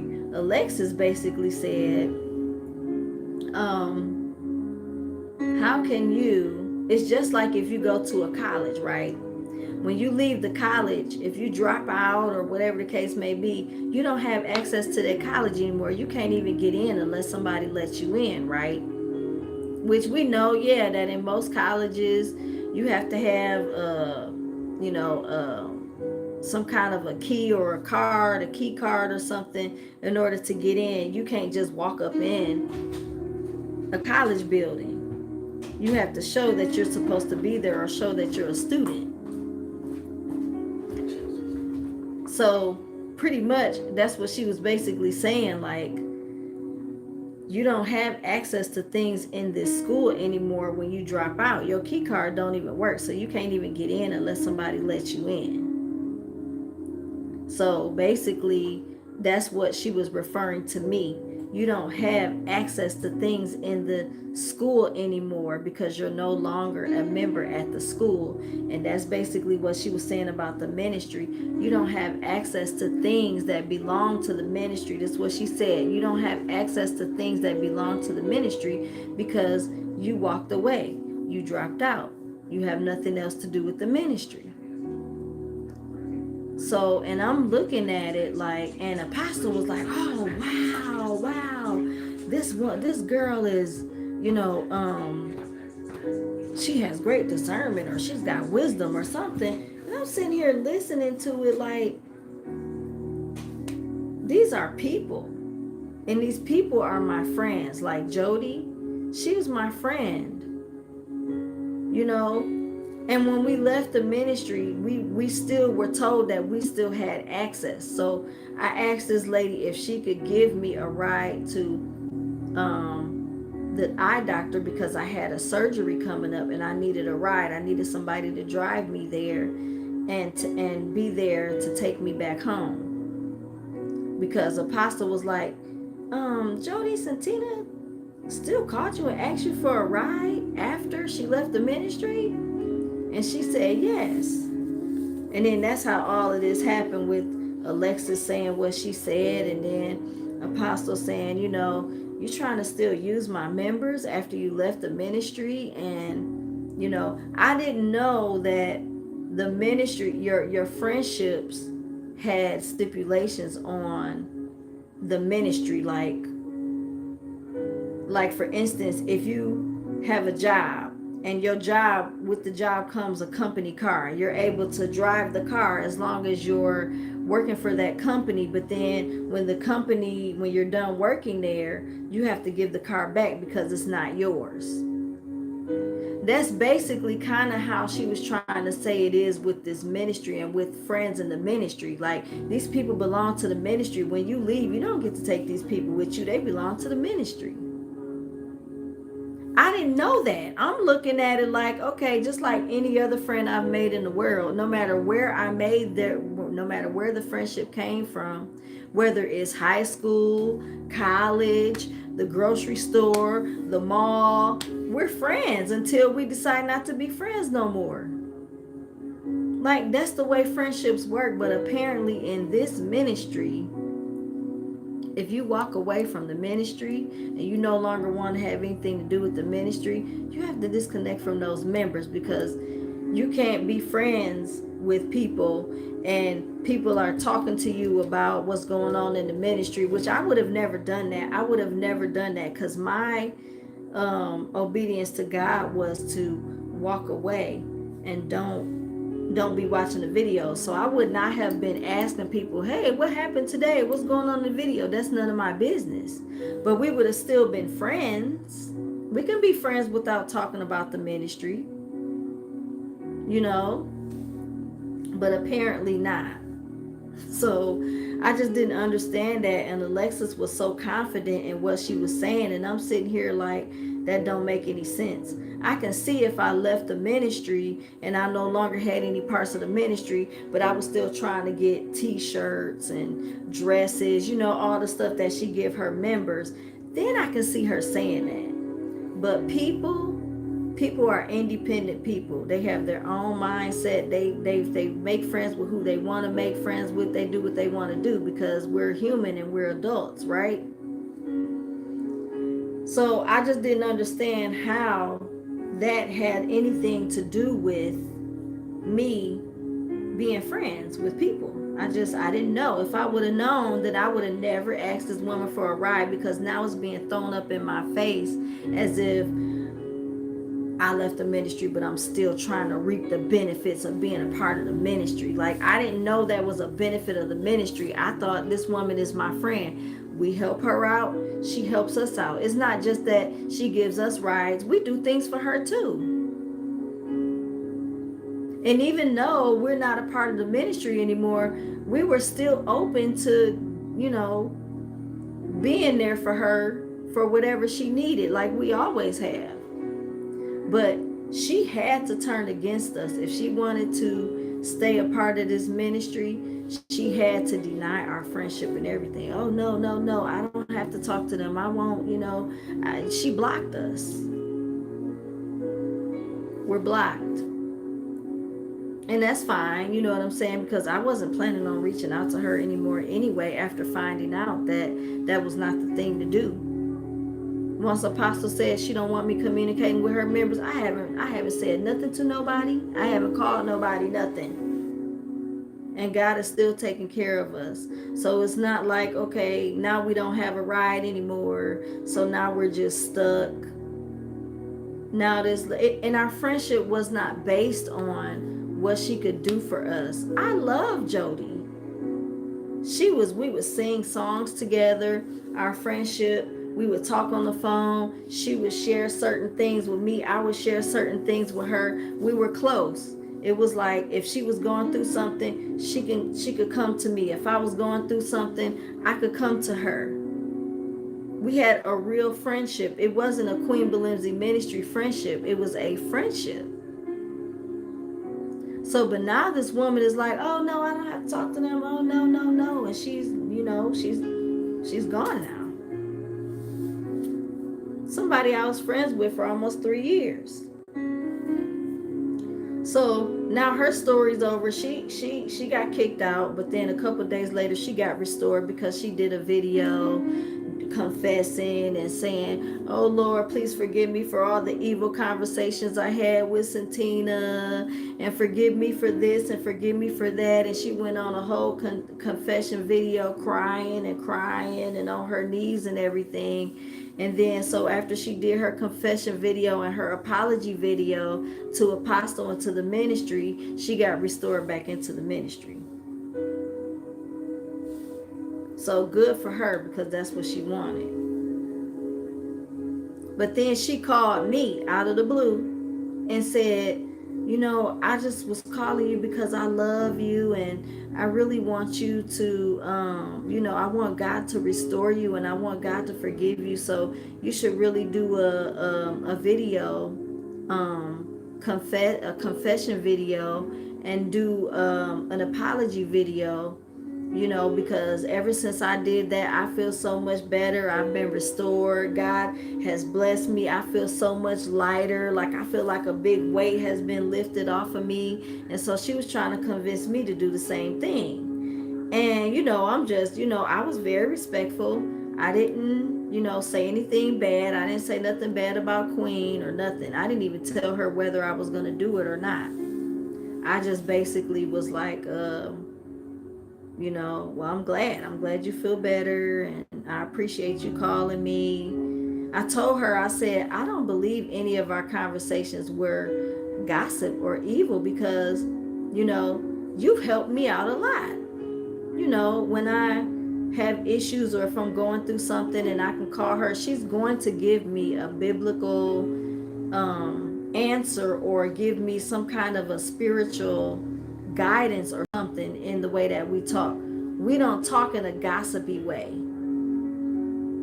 But apparently anything that you talk about is considered gossip. So if I call her and I'm having an issue in my marriage and I'm going through something, and she's going to bring some scripture to me, or she's going to pray about it and tell me what she feel like the Holy Spirit is telling her. That's how our friendship was. It wasn't, "Oh girl, let me tell you," and "Oh girl, let me talk to you about this," and "Girl, guess what this person did." We didn't have that kind of relationship. It wasn't like that. But she was not in a place where she was strong enough to speak up for that. She just let it be, because she didn't want to put herself in a position to where she made Apostle upset with her, or she made God upset with her, or however she felt about it. So she wouldn't really speak up for herself. But I told her on the phone, like, our conversations were good, and I appreciate the stuff that you told me, and the scriptures that you would share with me and things like that, because she would come to me about personal things too, and I would talk to her, she would talk to me. It was that kind of friendship. But she's like, "Oh no, I shouldn't have did that. I should have directed you to Apostle, because I'm not the pastor.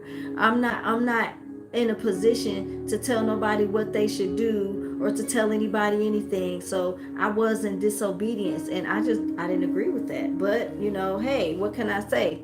All I can say is okay, and let it go. So at the end, I said, "I appreciate you for calling me, and I'm glad you got restored, and I'm glad everything's okay." And that was that. But I wasn't planning on doing no video. I wasn't planning on doing nothing. I had already just went on about my business. That's why I didn't know anything about the video. When she had called me, that video had already happened about, Apostle talking about me, and she talked to Jody. And then my friend Max, y'all remember in the beginning when I told y'all about my friend Max, how she knows everything about what happened, because me and her were talking during that time. She commented in the live video, because this is live, right? And then while she's live, she would call people on Messenger and have it where everybody can hear. So when she was talking to Jody, everybody heard her. So then Max puts in the comment section, "Apostle, Santina called me and told me that she got kicked out."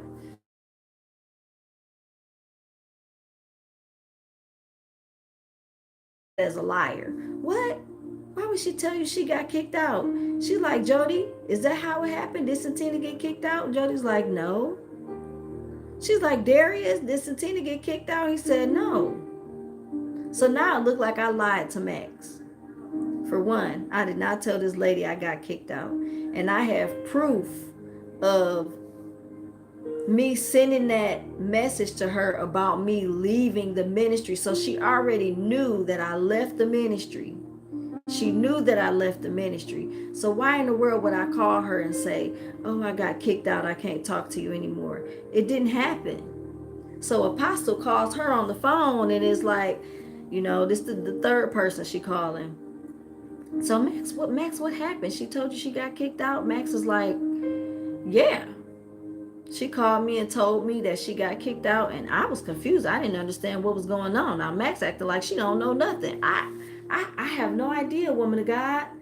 I don't know why she told me she got kicked out. I told Max, just like I told my friend Shine, that I can't talk to you anymore. I didn't say I got kicked out. Why would I tell you that when I showed you the letter when it happened? When I told Apostle that I was leaving, I sent her the letter the same day, and I have proof of it. So how did it go from that to me telling this lady I got kicked out? I don't know what the devil be doing. I just be feeling like when things happen, when things come up against me in the ministry, then the devil just takes all kinds of stuff to try to make sure that he marks me in some kind of way. And I feel like that's what's happening with this whole thing. Like Darius, he didn't tell Apostle the whole conversation that led up to me telling him that I'm not watching the videos right now. He just told her I said I'm not watching the videos right now, and he's just confused about the rest. He didn't say that I said I hope to be able to watch by the time you guys get married. I hope that I'm able to watch by that time. Hopefully God will have allowed me to start watching again because I want to be able to witness your special day. He didn't say that part. So now it just looks like at the end of the day, I'm not watching the videos anymore. Okay, well, I'll talk to you later. Like, no.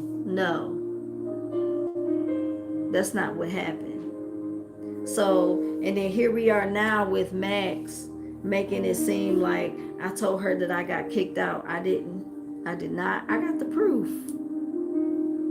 So I'm sitting here watching this video a whole month later after this happened. And I'm like, what in the world is going on? Why are these people saying this?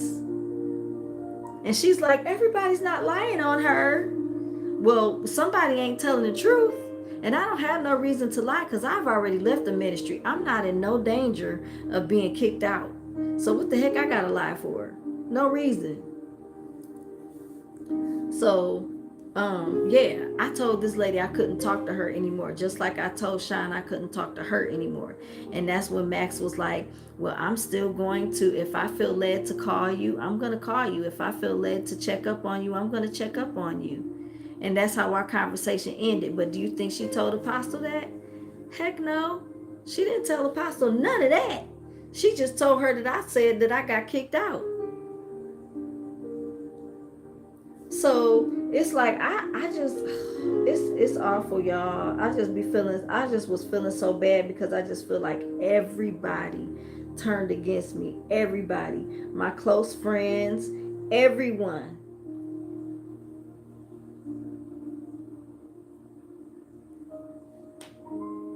And I dearly love these people. I love them. I don't have no vengeance in my heart for them, nothing. I'm just in a place where I just don't understand, why is this happening? Why did that happen? And then I'm not there to speak up for myself, and she's calling all these people, asking them their side, and by this time I'm not even allowed to speak.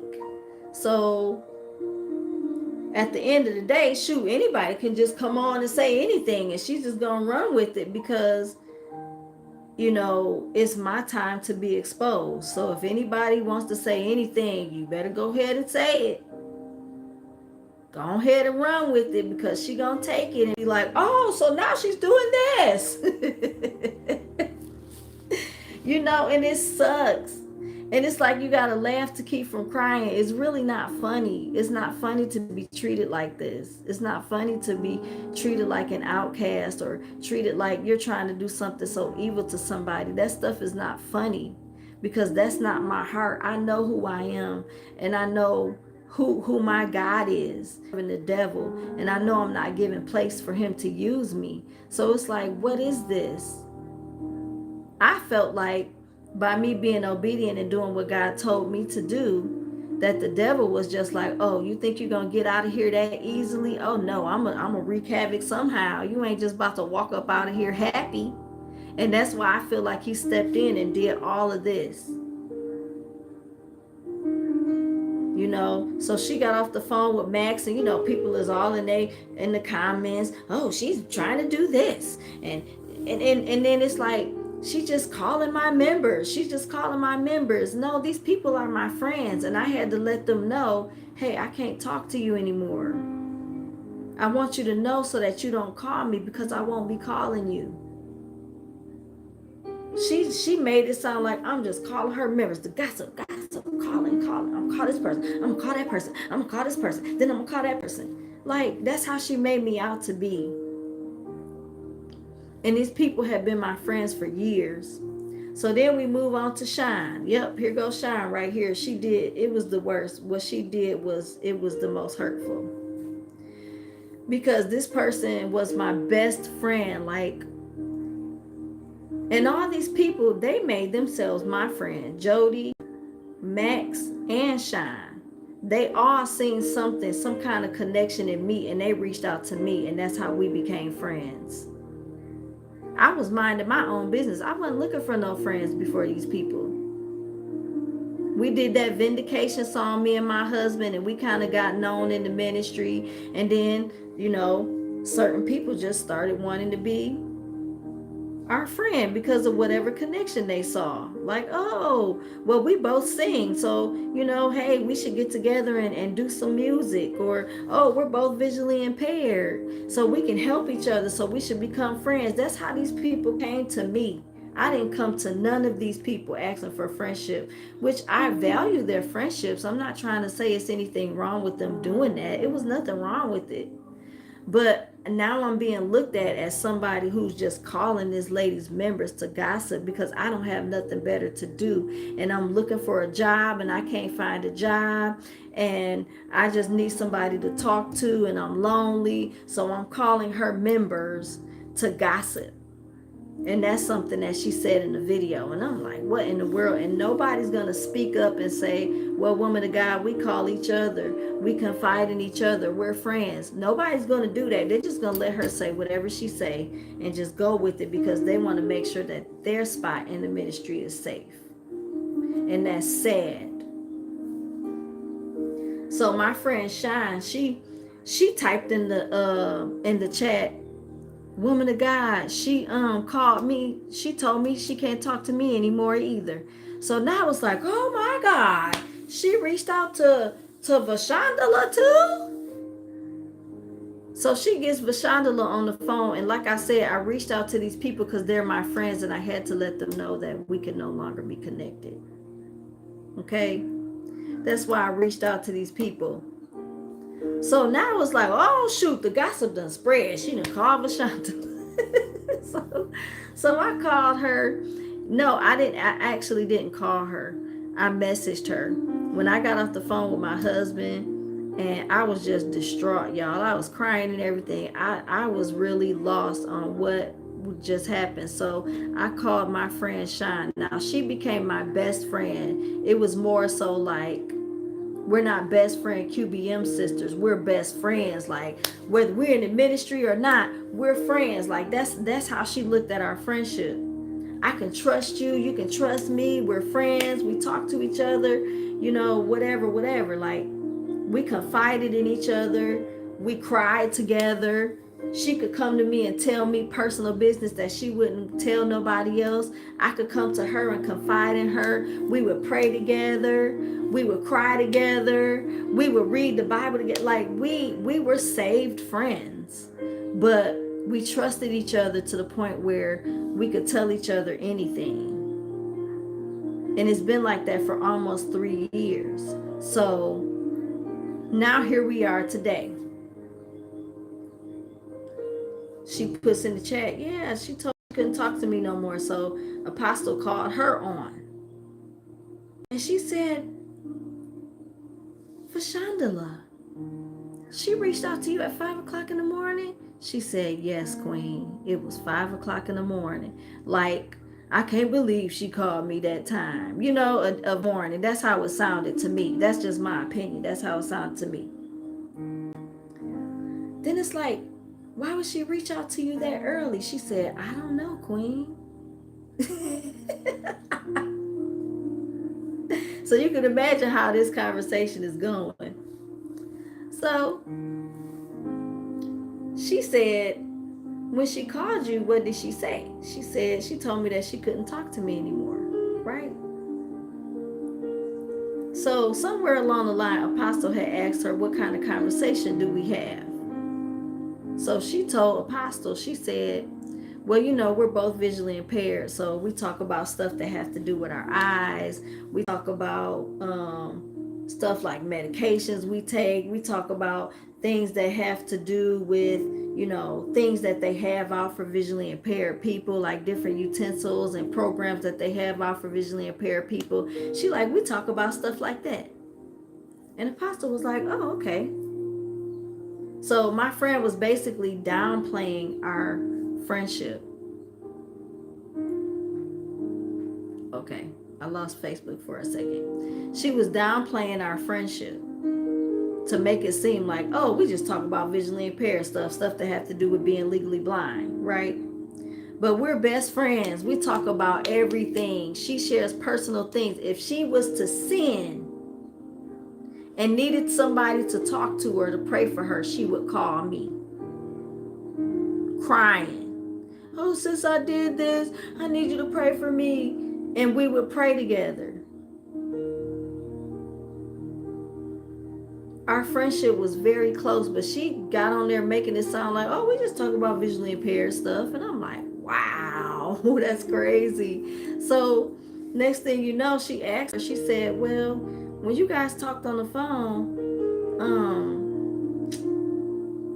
what did you tell her after she told you that she couldn't talk to you anymore? She said, I basically just told her, you know, God bless you, and, you know, I'll be praying for you, and I guess I'll see you when we meet Jesus in the air, meaning I guess I'll see you when the rapture come. And she left it at that. So Apostle was laughing, like, you know, because she said when we meet Jesus in the air. So Apostle thought that was funny, so she laughed.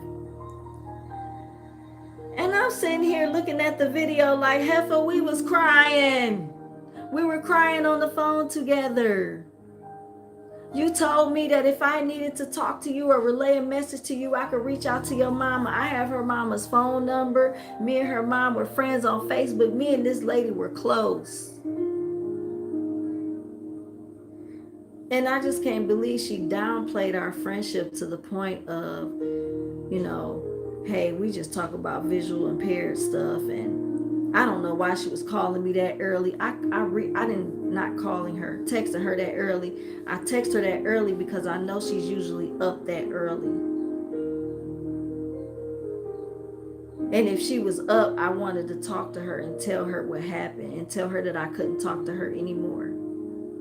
But she made it like, I don't know why she would reach out to me that early. Instead of just saying, well, woman of God, we best friends. And she knows I'm usually up that early. So that's why she knew that she could call me. She didn't say that. Why? Because she could not make herself look so attached to me. Because if she did, she probably felt that she would be risking her spot in the ministry. She would be risking, because if you know, close to somebody that's being looked at as evil, then it's like, well, hey, you her friend. Like the first time, which I'll explain this in another video because I'm just here to talk about what happened that day. But I got kicked out of the ministry one time before. Some people may know because I posted a video about it. But because I was close to this woman who ended up doing something evil to somebody else. And I ended up getting kicked out because of my connection to her. So this lady is probably afraid to show how close our connection is because she don't want to put herself at risk for being kicked out. So that's why she had to downplay it so much to the point where, oh, well, yeah, Queen, I don't know. I don't know. So now I'm just being looked at as some crazy person that's just calling this lady's members to gossip and to talk to them because I need somebody to talk to. So that's how I look now. Because nobody is willing to step up and say, hey, we're close. That's why she called me. Or, hey, I confide in her too. I call her too about personal things. Nobody wants to say that. They're just letting whatever be said about me, letting it be said because they don't want to put themselves in no kind of jeopardy. And that's very hurtful. So before this thing happened, before I watched this video that I'm telling y'all about her talking to my friends, it was some other things that happened, but I'm not really gonna get all into it. I just wanted to tell y'all the main stuff that happened in that video. But my husband had took the time to reach out to Apostle after all this happened that night, 3 o'clock in the morning. And he knew how she looked at me. So he just wanted to kind of soften things up, I guess, by reaching out to her and telling her, Queen, we just want you to know that we love and appreciate you. We appreciate everything that you've done for us. We appreciate everything that we've gotten out of this ministry. And we'll forever be grateful. And, he was saying stuff along those lines. And before he did that, I told him, if you reach out to her, don't put me in it because I already know how this goes. I've been a part of this ministry for 7 years. So him doing that, I knew it wasn't going to get him anywhere. You know what I'm saying? So I'm like, if you do that, don't put me in it because I didn't appreciate the way I was treated and I didn't appreciate the title that was put on me. So what do I look like going back to this lady and saying, oh, I appreciate you, I appreciate everything? Like, no, I didn't want to have no parts in that. If he wanted to do it, that was fine. But she basically came back to him and was like, your wife is trying to destroy my ministry. And she said a bunch of stuff about, how I need to repent and how she can't have this cancer in her ministry. She thought it was for her ministry, but evidently all along I wasn't. And, it was a lot. It was a lot that she said that made me look bad, sound bad. And then she brought up another person in the ministry that said that I called her and asked her how often do her and her husband meet, meaning how often are they intimate with each other, how often do they have sex. She sent the audio to my husband because the lady sent Apostle an audio and said, woman of God, something just came to my remembrance that Santina did. She called me one day during the 100-day fast, because we did a 100-day fast from November to April, I think. I mean, not November, I'm sorry, February to like April or the beginning of May, one of them months. So the lady said that I called her and I asked her how often do her and her husband meet. Okay. And she said because basically I wanted to know because God led me to fast and break on the weekend so that me and my husband can have husband and wife time. Right? But I didn't ask this lady how often her.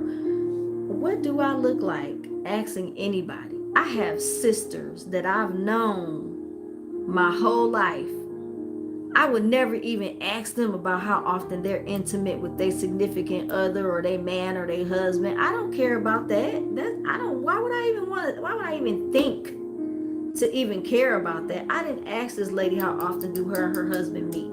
What happened was we had a 100-day fast coming up. This is before the fast even started.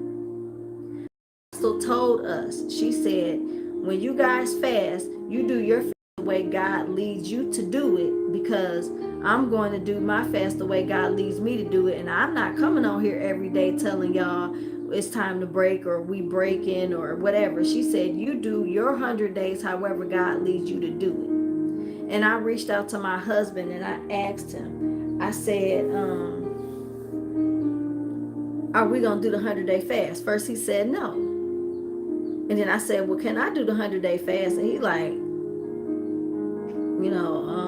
no, you ain't doing no 100-day fast. So I said, well, let me pray about it and ask God, is there a way that we can do it to where, he would be comfortable?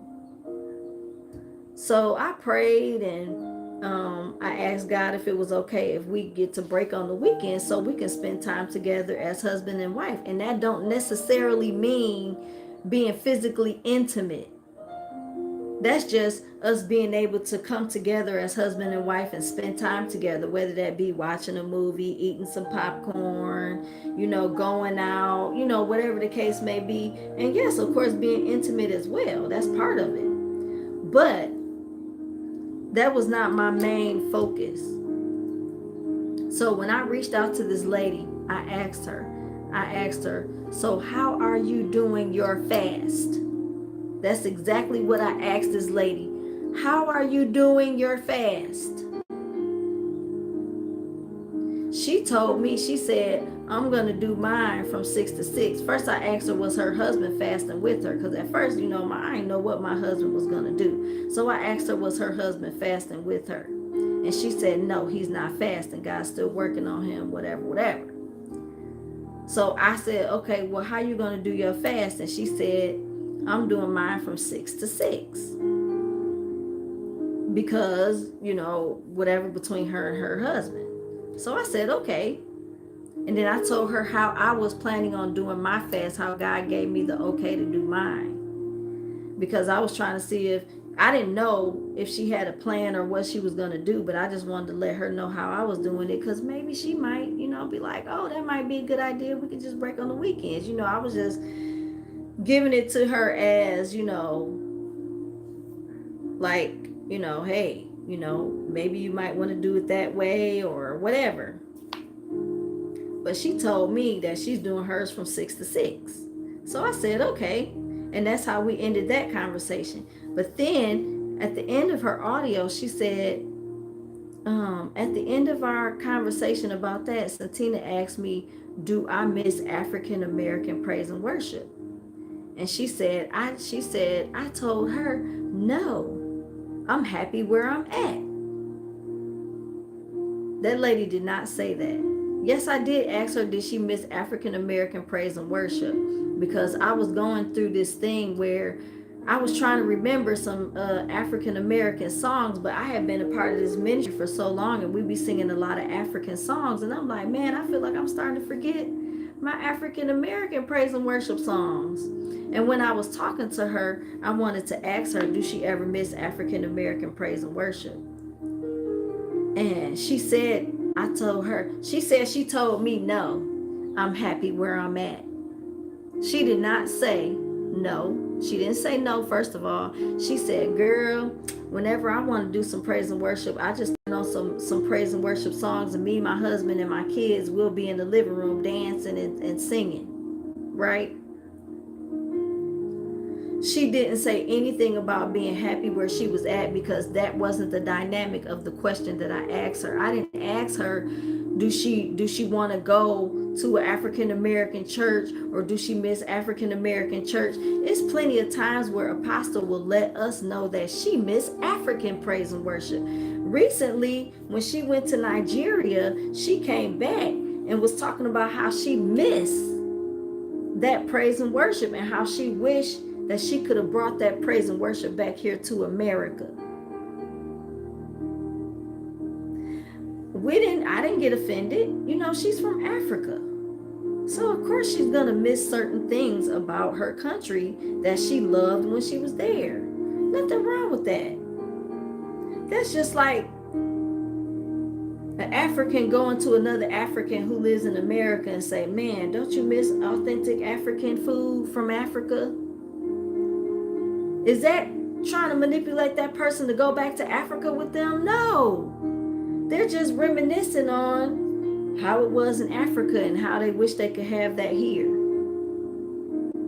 But it's okay for her to do it. It wasn't no issue when she did it. Nobody took it that way. Nobody had any feeling of, oh, maybe I should go back to Africa. No, it was just her stating what she missed about her country. And there's nothing wrong with that. And I just stated what I miss about African American music, praise and worship. That lady did not say, I'm happy where I'm at. She did not. God is my witness. She did not. Because that is not where I was coming from. So that's why I be saying the devil, whenever I'm in the hot seat, it's like the devil try to turn up the heat to make me look horrible. And that's what he did in this situation. And so I'm just sitting here like, wow, listening to all of this, and it ain't nothing I can say or do. An apostle's just taking it all in and like, it don't make no sense. It doesn't make sense that she would say this. It doesn't make sense that she would say that. Yeah, it don't make sense because I didn't say it.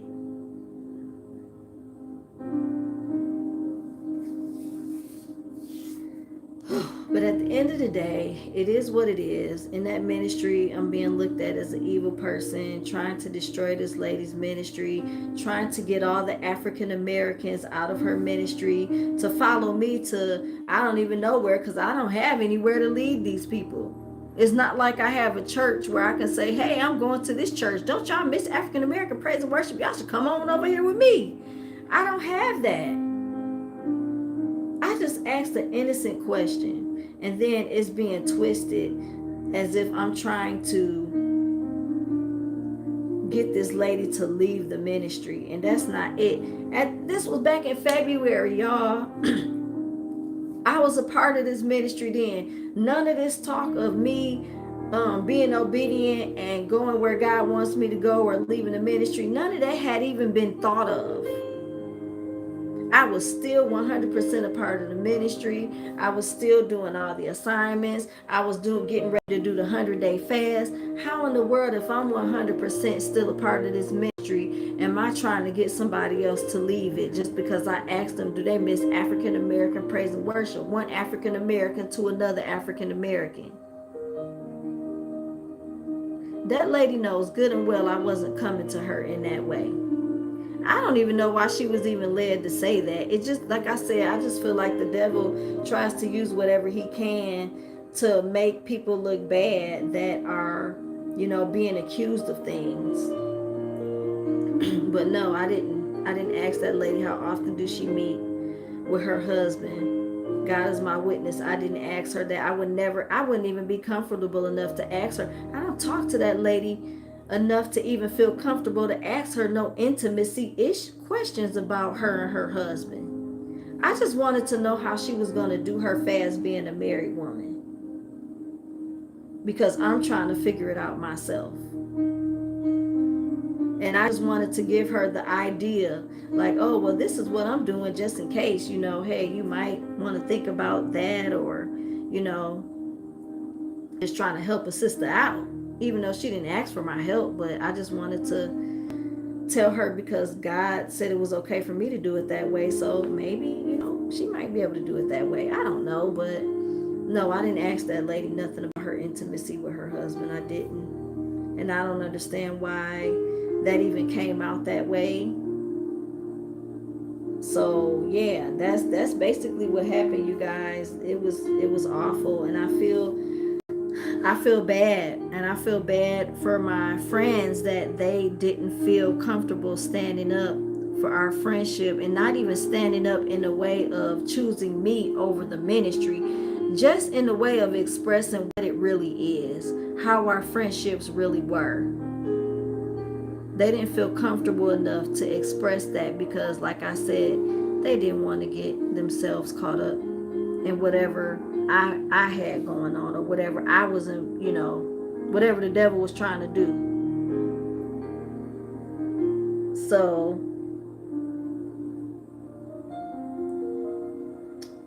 what's gonna happen with all the music that I made? Nothing at all. Me and my husband, we did a lot. That's what I'm saying. Like, I stood 10 toes down for this ministry. And one of the videos that I do, I am going to show all the music that I did. And it was all out of love. It wasn't everything that I did in this ministry. It was pure. It came from my heart. Nothing's going to happen with that music. I'm sure she's not going to play it again, which, I mean, that's fine. I did those things as a gift to her. Whatever she does with it is up to her. You know, I don't really have control over that. So it is what it is. I'm not mad about it either way.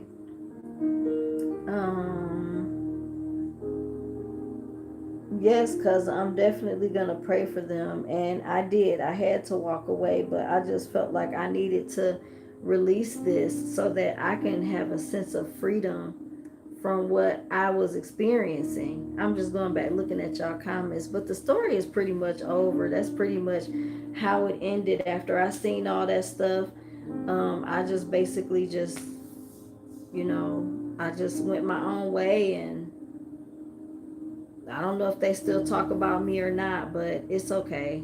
You know, I'm not going to go back and look and be looking.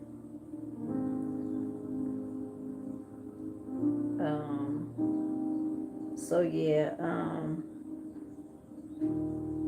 I feel bad, and even the thing with the guy Darius, she's absolutely right. I could have waited until my husband came home, and we reached out to him together instead of me calling him on my own. I was just excited to, tell the man, oh, I'm so happy, God, led you to your wife just like God led me to my husband. It was exciting for me.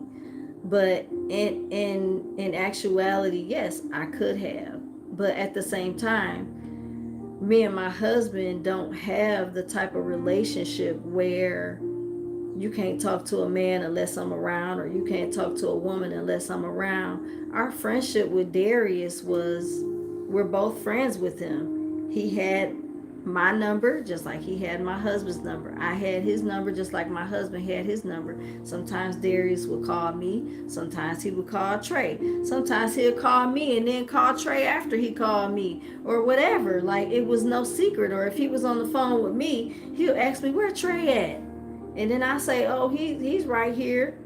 Oh, tell him I said what's up. You know what I'm saying? And it was no issue. It was no issue between me and my husband if I talked to this young man. This man is what, at least I think 27 years old. So he's more so in my son's age group. So my husband knows I'm not looking at that man in no lustful kind of way, or we not having no inappropriate conversations. We don't have that. That boy is more like a son in his age group. He could be my son. You know what I'm saying? So I'm not looking at him in that way. And he definitely wasn't looking at me in that way either. So it's just tough, y'all, that everything had to turn out this way. And at first, when he got kicked out, it was a spirit that was trying to get me kicked out. And now that I'm getting excommunicated, because I didn't get kicked out, I did not get kicked out. For all the people who's trying to say I told them that, no, I did not get kicked out. I basically got excommunicated after I got kicked out. So now that I'm the one that's in the hot seat and I'm getting, exposed, now the spirits is coming from me. Now it's me that's trying to do things, and the devil's using me to do this and that. And I'm just like, so who is it then? Where is it? Where's it coming from? Who is it? So basically, yeah, but we had a relationship with Darius to where we both talked to him separately. We both talked to him together. It wasn't a big deal. But yes, I could have waited till my husband came home and called him, and I didn't. And now that all this is happening, I wish that I would have. But I still would have said the same thing I said. I still would have told him that I'm not led to watch the videos, and I'm hoping that, by the time his wedding comes, that God would have restored me to watching the videos. I still would have said that because I didn't see nothing wrong with that. So it just sucks, y'all. I just want to tell people, just be careful. You know what I'm saying? When you get into a ministry, don't allow yourself to be so dependable on your pastor, and make sure you read the word for yourself, because it's a lot of things that happen in the ministry. It's not really biblical, but it comes from, oh, God showed me a dream, or God showed me a vision, and this is why I'm doing this way. But you got to be careful. You got to make sure you have discernment in yourself to know if this is good or if it's right or wrong. And if you feel a certain kind of way about something, don't just ignore it. Go ahead and do your research and pray about it, because it's things that happened in the ministry that I didn't understand. And I had to go to God and say, well, Lord, I don't like this, or I don't understand this. And, when I share more about my whole experience with the ministry, y'all are going to hear more things that I went through in the ministry. But you're going to also hear some great things. Like, I have great stories to tell. I got testimonies and everything to tell about this ministry. So I'm not out here just to bash this woman or to dismantle her ministry, as she said. But I have so many great things, and even my family and friends, I share my testimonies with them. So I have some amazing stories to share, and I also have some things that happen that I really don't understand. So whenever I'm led to come on and do a whole video about the ministry and my experience in the ministry, y'all will hear everything. So, but for now, this was it. This is what I came to share, and I feel a lot better that I'm able to get my side of the story out, and to my family and my friends. And I'm sure people have noticed that I don't share the videos anymore, and that's why.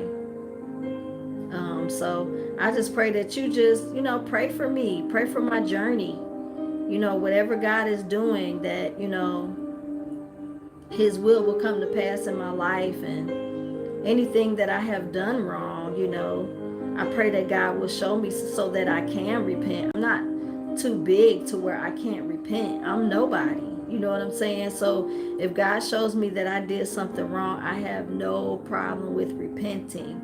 Y'all done seen me come on here and post videos saying that I did this and I was wrong, because that's how the ministry is. We do stuff live. Like, if we did something wrong, we'll do a video apologizing to the ministry, apologizing to God, apologizing to Queen Belimsey, like, repenting and everything. So I don't have a problem when it comes to repentance, or I don't have a problem with being wrong, but in this situation, I'm just not seeing it. And I don't think it's because the devil is blinding my eyes to see my wrong. I really don't, I don't feel it. I don't feel the wrong, on my behalf. And a lot of people agree with me, but it's not about who agrees with me. It's, only me and God know what really is happening and what really took place. So at the end of the day, if I'm wrong, I want to be able to say that I'm wrong. If I need to repent, I want to be able to say I repent. So if God shows me that, then I'll be more than happy to reach out to whoever He leads me to and say, I'm sorry, I was wrong. Please forgive me. I didn't know any better. Whatever it is. I'm not too big to do that. Right?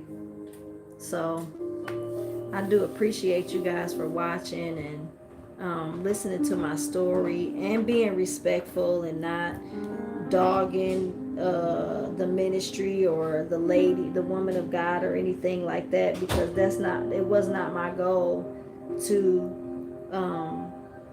try to expose her or try to turn people away from the ministry. I just wanted to let my family and friends know what happened. Just like I let y'all know when I did something wrong and I got kicked out, you know. So why can't I express what happened to me? So I love you guys. Thank you so much for your love and support. Please keep me in your prayers because this is still hard for me. I'm not completely healed 100%, but I'm getting there. It's almost like being, I don't know. It's kind of like you being abused by your parent, and then your parent turning around and telling you that you need to come and repent. You need to come and apologize. But you just beat the crap out of me. You know what I'm saying? That's how I feel. And I can't help the way I feel. But, you know, God is working on me. God is healing me. God is getting ready to connect me with different people. And when that happens, I'll be happy. So I love you all. And I guess until next time, I'll talk to you later. Have a blessed day. Love you. Bye.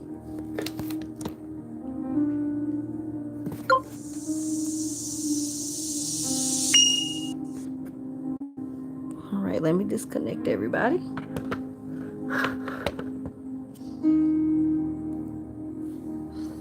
Let's see, because I need to.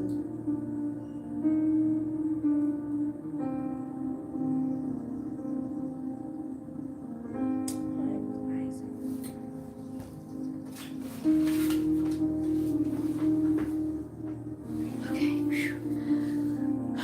All right, today. It's not saying, okay, yeah. Let's end it.